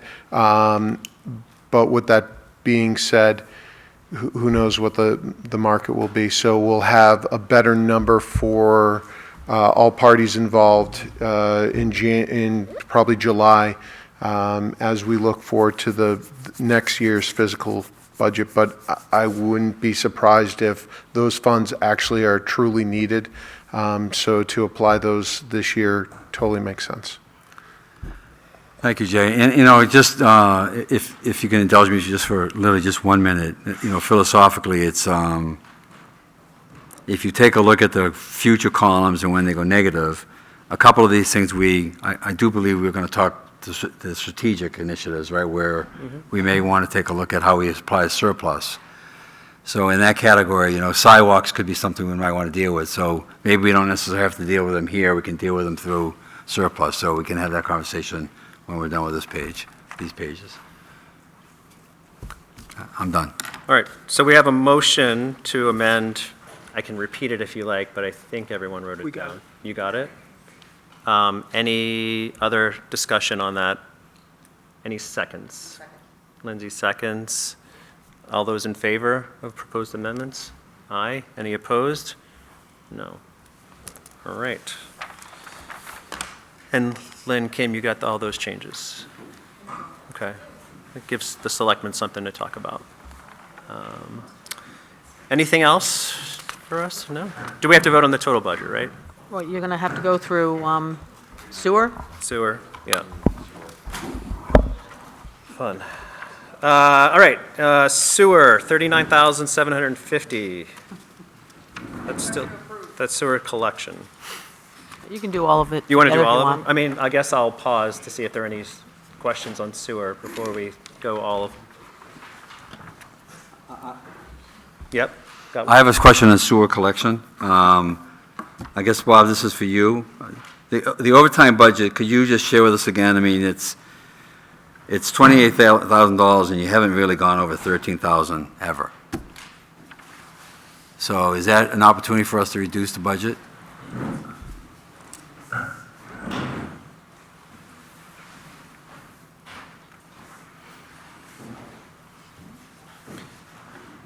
Yeah, no problem. Sewer overtime. Yep. The budget's 28,000, and the highest we've ever done over the last few years is 13,600. So what's in your formula that's doubling your overtime from your highest? Part of it is the wages increased with the wage study, but that's kind of an insurance policy. I never know at what point a sewer main's going to go. The last one we had was over in George's Mills, and the last thing we want, we got to work pretty much around the clock on something like that, so we keep sewer out of the lakes or wherever it may be. I mean, obviously you want to fix any leak as quickly as possible, but it's more of an insurance policy. And that's, I don't know if that helps answer. It does. I guess thank you. That's fine. I won't say anything other than I think that we have a lot of insurance policies in each department, and I think maybe a strategic initiative we ought to be thinking about is how do we budget those better? I mean, it's a guesstimate, and we may or may not have it. And if you got 10 guesstimates that are worth $200,000 in the budget, that's $200,000 to throw in the taxes that we never spent. So how do you manage those guesstimates so you get a better handle on it? Just general question. So do you want to make a change to that item, or do you want to keep? I do not. Okay. All right, so we have any other suggestions on sewer, because we can do the two together? That's fine? Okay. So we have a sewer collection for $39,750, and then sewer collection and disposal for a total of $917,11. Anybody want to make a motion? Any seconds? Hannah seconds. All those in favor? Aye. Any opposed? No. What else, Kim? You have sewer, bonded debt, Bonded debt. Okay. debt service, and capital outlays. And capital outlays. Any questions on those? So we have 137,425 for bonded debt, 37,770 for interest, and 50,000 for capital outlay. Any seconds? Any discussion? All those in favor? Aye. Okay. Yes, sir? How does this actually work with the sewer department, where it's the users that pay the bill? Do they get billed initially on what the budget is, or they get billed with what actually gets spent? They get billed on their usage. So. Right, but the usage, the rate for the usage depends on how much it costs to run the operation, right? So They don't adjust the fees based on the budget, and I don't handle this part of it, handling know. fees for the sewer department, but Yeah. they don't adjust the fees based on the budget. okay, thank you. Right, for budget purposes, the expenses are shown here, and then the revenue is shown in the revenue department, revenue section, so it's a zero impact to the tax rate. Right. But changes will happen. If we collect more than the expenses are, then it goes into the sewer enterprise fund. If we collect less, then money has to come out of the sewer enterprise fund. Okay. So if we find out that we're not collecting enough, we raise rates, Thank you. which people don't like. We understand that. All right, so what do we have remaining? Because we're going to have a new total now.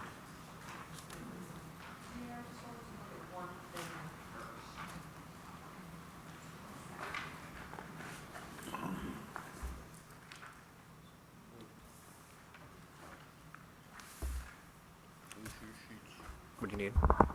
So my new total is $12,914,700 and 0 cents. Oh, sorry. Can you just say the number again so everybody can write it down? $12,914,700 and 0 cents. Okay, nice even number. Bill? So keeping track of this by the individual things shows that you've actually increased spending by $500 in this exercise. You increased the garden club by $1,000, and you took $500 out of the town clerk early in the discussion to avoid having to go to have a reconciliation meeting with the selectmen. I would ask you reconsider the $500 since town clerk wasn't here to defend himself, and that took place very early in the discussion when I think Charlie started to get going and then sort of backed off. So I would ask you reconsider that $500. I suspect that Bibi and I can get the selectmen to agree on the $1,000 increase for the garden club, but we would hate to have a reconciliation meeting on the $500. I don't think it passed, did it? It did. It did pass, because we had 5 to 4. Mark wasn't here for that vote. It's okay. The 300 and the... I don't know if we can make a motion to something that's... Don't have to have a reconciliation at all. So Kim, the question was, can another motion be made to adjust that?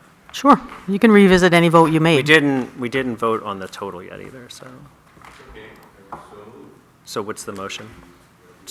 State your motion on the...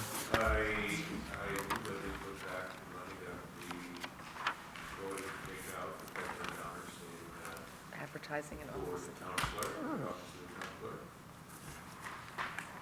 So the advertisement go back to $850. Any discussion on that? Yeah, so Bill, you're looking for, I guess you're looking for a result that allows you to say to the select board that we approved the budget as submitted and we added money? Yes, I guess that would be true. That would be the bottom line, yes. Okay. You added $1,000 for the garden if you pass the motion that's now being considered. Okay. Normally, every year, when we get to this point, there are a few things we've disagreed on, and we go back and try, so we can only presenting one budget to the town. Yeah. I'm thinking that to have that meeting and ask all 10 of you or 9 of you to join the selectmen and discuss the $500 might not be a great use of time, and I think in the spirit of your suggestion about town beautification, I'm looking at Bibi. I bet we're not having a meeting, Bibi, but I bet I can persuade Bibi and Janet to go along with the $1,000 without a meeting. Bibi's already agreed, so it's 2 to 1 if the other select board. It's simply a I'm sure she won't. but- simplification of process at this point. And I think, Charlie, you're the only new member, so we try and have a reconciled budget, right? So we would have to come back and have another discussion. So we have a motion from Lou to take the town clerk advertising budget back to $850, which was the original budget. Advertising is something else. What was the other one? Office supplies. Office supplies. 1,500. Back to 1,500. Okay, and then we would need to vote on the total again. Okay, so we have a motion from Lou to have advertising back to $850, office supplies back to $1,500. Any seconds? Mark seconds. Any discussion? Okay, all those in favor? All those opposed? No opposed, that passes. $12,915,200. Do we need to vote on the total for now, town clerk again? Yeah. Total for town. Yeah. So the new total, what would be the new total then? I'm going right up there now. No, it'd be back to the 139.28. It would. Yeah. So there's a new total of 139.28. I'll make a motion to accept that line item. Any seconds? Give it to Melissa. I was looking left. So all those in favor? Aye. All those opposed? One opposed. And now the new total again. $12,915,200 and 0 cents. Okay. There's a motion to accept that total. Any seconds? Okay. Any discussion? John? Oh, I just thought you might want to say it. Okay. I wanted to just put in a little, I don't know how I can possibly, just so people appreciate why I'm not approving it. I've not approved things along the way, so I can't approve or recommend the total, so. Okay. All right, so we have a second, we have you second, okay. So, sorry, one more time, the total, just so everybody knows, because I forgot it. $12,915,200. Okay. Hurry, vote. Okay. All those in favor? Aye. All those opposed? One opposed. Okay. Can we ask what the operating budget is?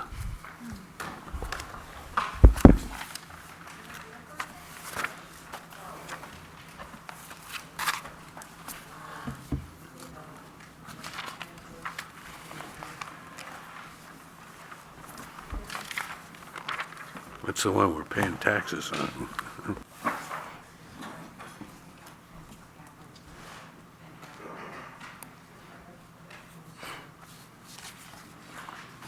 Why don't, do you?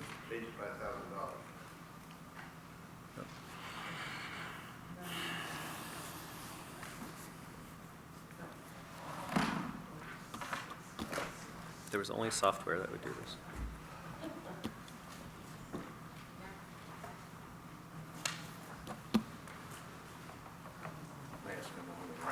It's okay.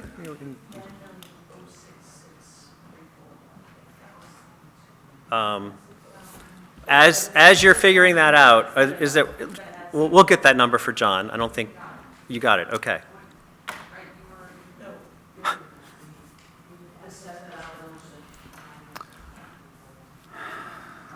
So I've got 9072341. Say again? 9072341. Okay. So $9,072,341. Okay. Any other business? Are we going to talk the strategic issues that we talked about yesterday, or are we not? So we can do that. I mean, obviously, I don't think we want to do that right now, being at 9 o'clock. I'm certainly open to it. The one thought was, we do have elections coming up. Do we want to do that with the new committee members, if there are any? Just so we could wait till after that election and have a meeting to welcome the committee members and to have that discussion. That would be my only thought. I was thinking about actually talking about how we might want to put articles on the warrant for use of surplus funds for some of these strategic initiatives, which means you'd have to do it before the articles are due, which is February 6th. Okay. So that would be, we could have another meeting. I mean, if the audience, if the committee's not interested in having that conversation, then I guess we should have, you know, if they're- I'll look to other committee members.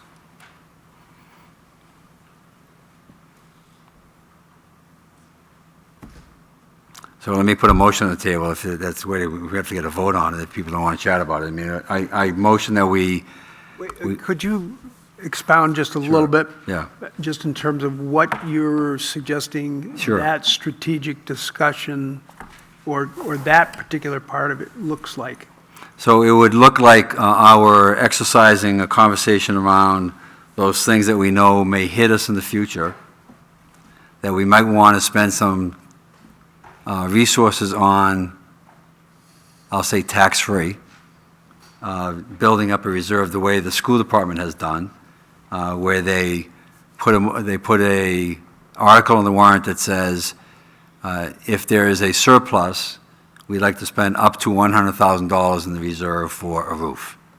So I would suggest that in order to have this conversation, we'd have to first talk about what do we believe to be strategically important that may put pressures on us in the future, that we might want to consider a discussion at the town through an article on the warrant that would say, if we have a surplus, we'd like to put up $100,000 on, for example,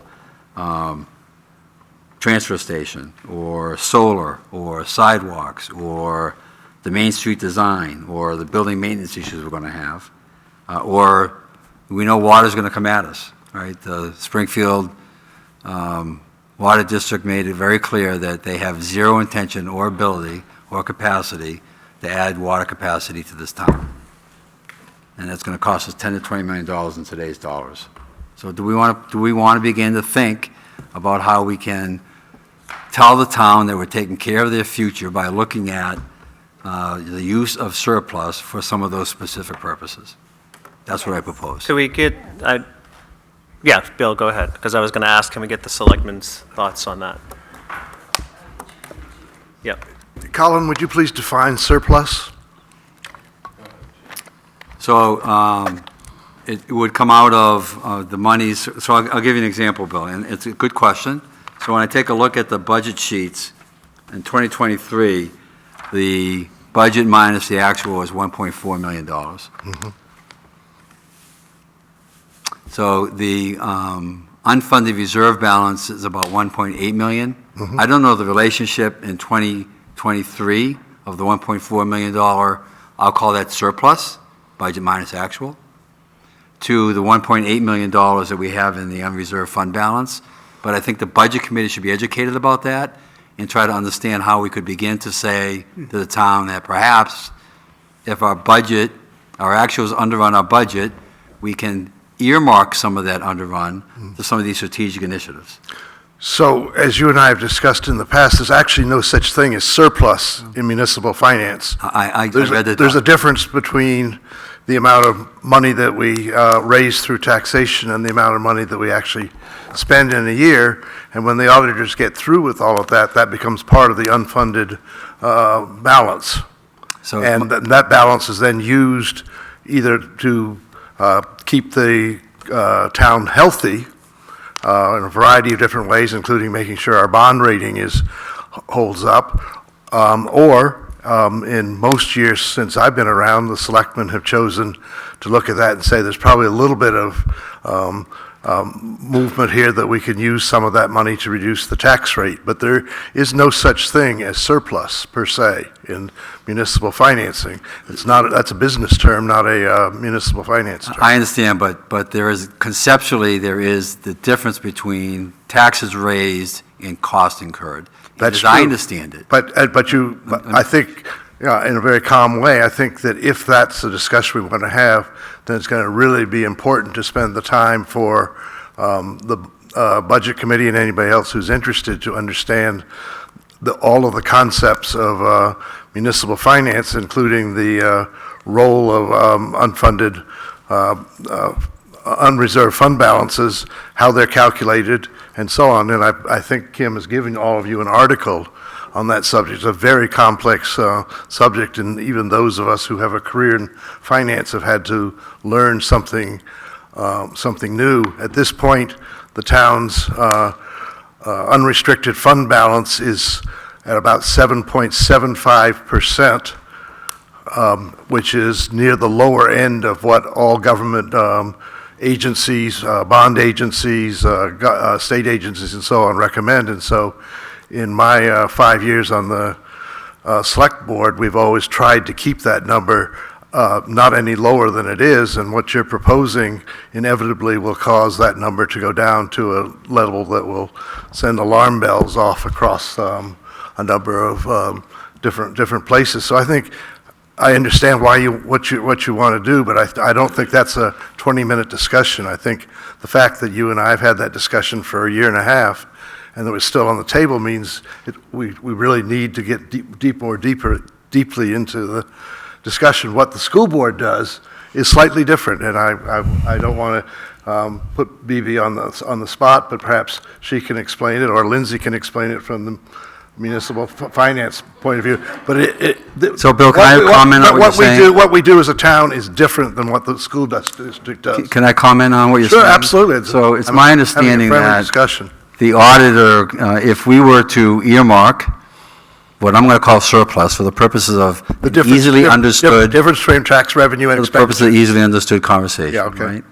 That if there were monies earmarked towards, for that surplus towards a couple of reserves, that would be part of their audit, and I don't believe it would compromise the unreserved balance. That would be removed from the analysis and what's left over. So, for example, if the budget minus the actual is $1.4 million, and I would really love to see a cash flow analysis on how that plays out, 2023, and in 2023, we had an unreserved fund balance of 1.8 to 2.1 million, if my memory serves me right. I don't know how that cash is flowing through, but I suspect when the auditor takes a look at that, and the auditor said, oh, 200,000 of that's going over here, it's put aside when he does the audit, and the rest of it would be accommodated through the And reduce the amount of money that would then be available for the reducing taxes. I disagree with you, because you already have $1.8 million in there, Bill. No. It's 5 after 9. Right. It's a long discussion. Right. Perhaps we have to meet with the auditors and have them describe it and so on. But what the school department does is different than what we can do here, and it's one pocket or the other. We can spend it on March 15th, or we can spend it on October 15th. It's one place or the other. Let me give Bibi a chance to talk about school. I was just going to say that I support having the discussion, and I would like the Budget Committee to have the discussion and understand the ins and outs, because as I'm learning it too, the difference between the school district budget was that's the only way that we fund the reserve accounts in the school district is through using leftover, whatever you want to call it, money at the end of the fiscal year. So they're not putting transfers in the same way that we do here. I like the thinking outside of the box and the suggestion that Joe Cardillo used for us to look at doing this. But again, as Bill said, we also have to look at making sure that that fund balance is a certain percentage based on the guidelines set by the state, and then if their money is even left over, right?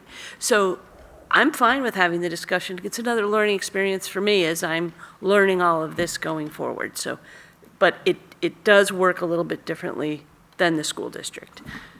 So that's my 2 cents. So my only thoughts would be, we can have a discussion, but it sounds like there's a lot of education and alignment that needs to happen before we start to set strategy.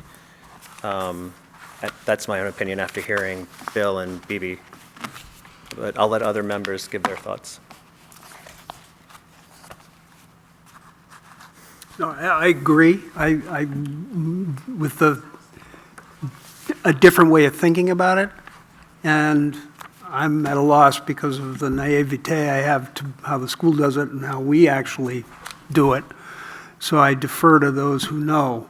But I think it would be very healthy for a budget committee to really dig in around this, to be forward-thinking, because we are all facing what we know is going to be a significant capital need in the next several years here. So the sooner that discussion begins, I'm happy to put any amount of time at it requires, and would support that.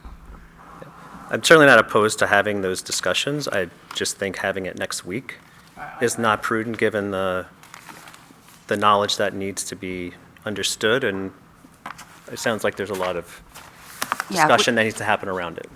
To be clear, we kind of need the annual report from the school district too. We have their budget, but their annual report, shows us other towns' contributions and then gives us those percentages that I was being asked for, but I don't have them yet because we don't have those other towns' contributions. But, I mean, Colin has respectfully asked for this conversation, so I think it's appropriate that we have, been asking numerous times. So maybe not next week, but whenever before the town meeting, we could, what is it, the 6th that we have to, oh, so that is next week.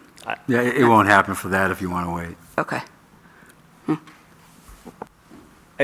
Again, I'll look to the selectmen. It doesn't sound like it's a quick fix and a quick decision, and you could tell me if I'm wrong, but it sounds like there's bond ratings and, again, things that I'm not aware of, so I'd like to be aware of all the things that it would impact before I then start making decisions on reallocations of surplus or not, whatever we want to call it. That's my own thought. Blue. And then we can start to wrap up, because. Yeah, I'm willing to wait. I do believe that there is a learning curve, but I agree with Colin that and I agree with all of you that the conversation needs to be had. One additional item that I would like the Budget Committee to consider moving ahead is somehow dealing with planning, because right now, every year, I've seen we basically do a budget with our hair on fire, and it's less proactive than it is reactive, and we need to get ourselves in a mode of a good strategic plan with actionable goals that we could probably get, instead of instead of acting haphazardly, which I think sometimes we do. In that way, we could probably look at long-term funding in establishing the parameters that are going to take us through the years, even in difficult times. And I believe the master plan we have a good master plan. I believe that it is more conceptual in nature, but if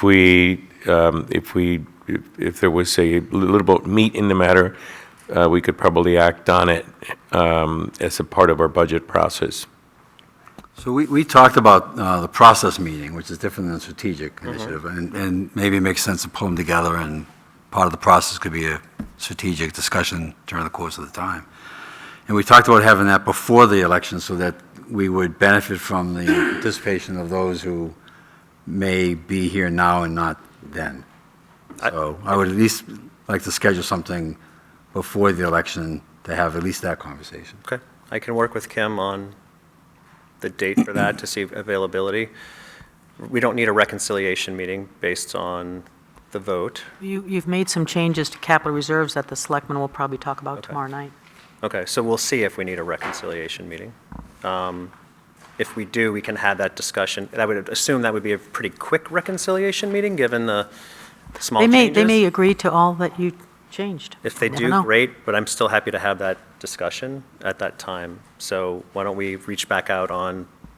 After the select board meeting? Yeah. Yeah, that's fine. On a date and time to have The that. date we really need is your public hearing. Right. So do we want to set that now?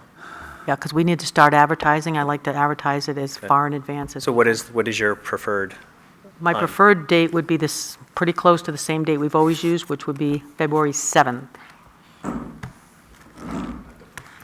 Not the 14th, because John doesn't want the 14th, and neither do I. See, John, you and I agree again. I know Charlie's impacted by that because right. you're not here, and I want to be mindful because you were flexible for me, so is there another? The 8th? When are you back? The 8th. Like, what time on the 8th? I'd have to check my flight, but I think 3 or something like that. I don't know, I'm sorry, I don't even know. 3 in the day is. What afternoon. day is the 8th? That's Thursday. I Thursday. mean, we could also, I know it's terrible, but to try and do Friday again, but. Why don't we educate Charlie a little bit on what that meeting is, and maybe he can determine whether it's necessary to be there. The public hearing meeting. Yeah, I haven't heard it's mission critical that I'm there, so. No, I know that you had But reached out to ask that you Yeah, were not going to so- be here, and you may want to be here. I wouldn't hold it up because of me. Okay, all right. So why don't we Please. keep it the 7th, if that works for everybody else? And then we will get another date for the discussion Right, on which will be, process. after that. Yes, Yep. after that. If that works for everybody, keep this Wednesday at 6:30? Okay. So nothing next week, right? Potentially. I mean, Oh, depends if on there's the a... capital reserve There discussion. could be a reconciliation It meeting could be. next week. It could be So I have fast. reserved the school for the 31st, because as you know, we have just the Oh, Energy right. Committee this Community- year with their community Yeah, power. that's going to be a good So meeting. if we should need a reconciliation, we would be over there. Okay. Well, I hope that the 2 select board members here today can care for all that. I seriously doubt that we're going to have the numbers don't change, and I think when we last talked about the library thing, we said we'd wait and see if the budget, I'm looking at BB now, that we'd see if the budget committee wanted to use that $40,000, which they've chosen to do tonight, so the total doesn't change. So we're not having a meeting, but I hear you nodding your head, yeah? So it seems to me the only item, yeah, I think the only thing that's sitting there is the $1,000 garden club thing, and we'll ask Luna if she agrees. We had essentially 2 meetings tonight, so I think we're making up for not having one next week if Yeah. possible. Well, not only that, actually, I think the community power meeting was going to be an important one for many of us to understand whose power bills may be affected by what's being proposed. So. Okay. All right. I'm assuming no other business. Any motions to adjourn? Any seconds? All those in favor?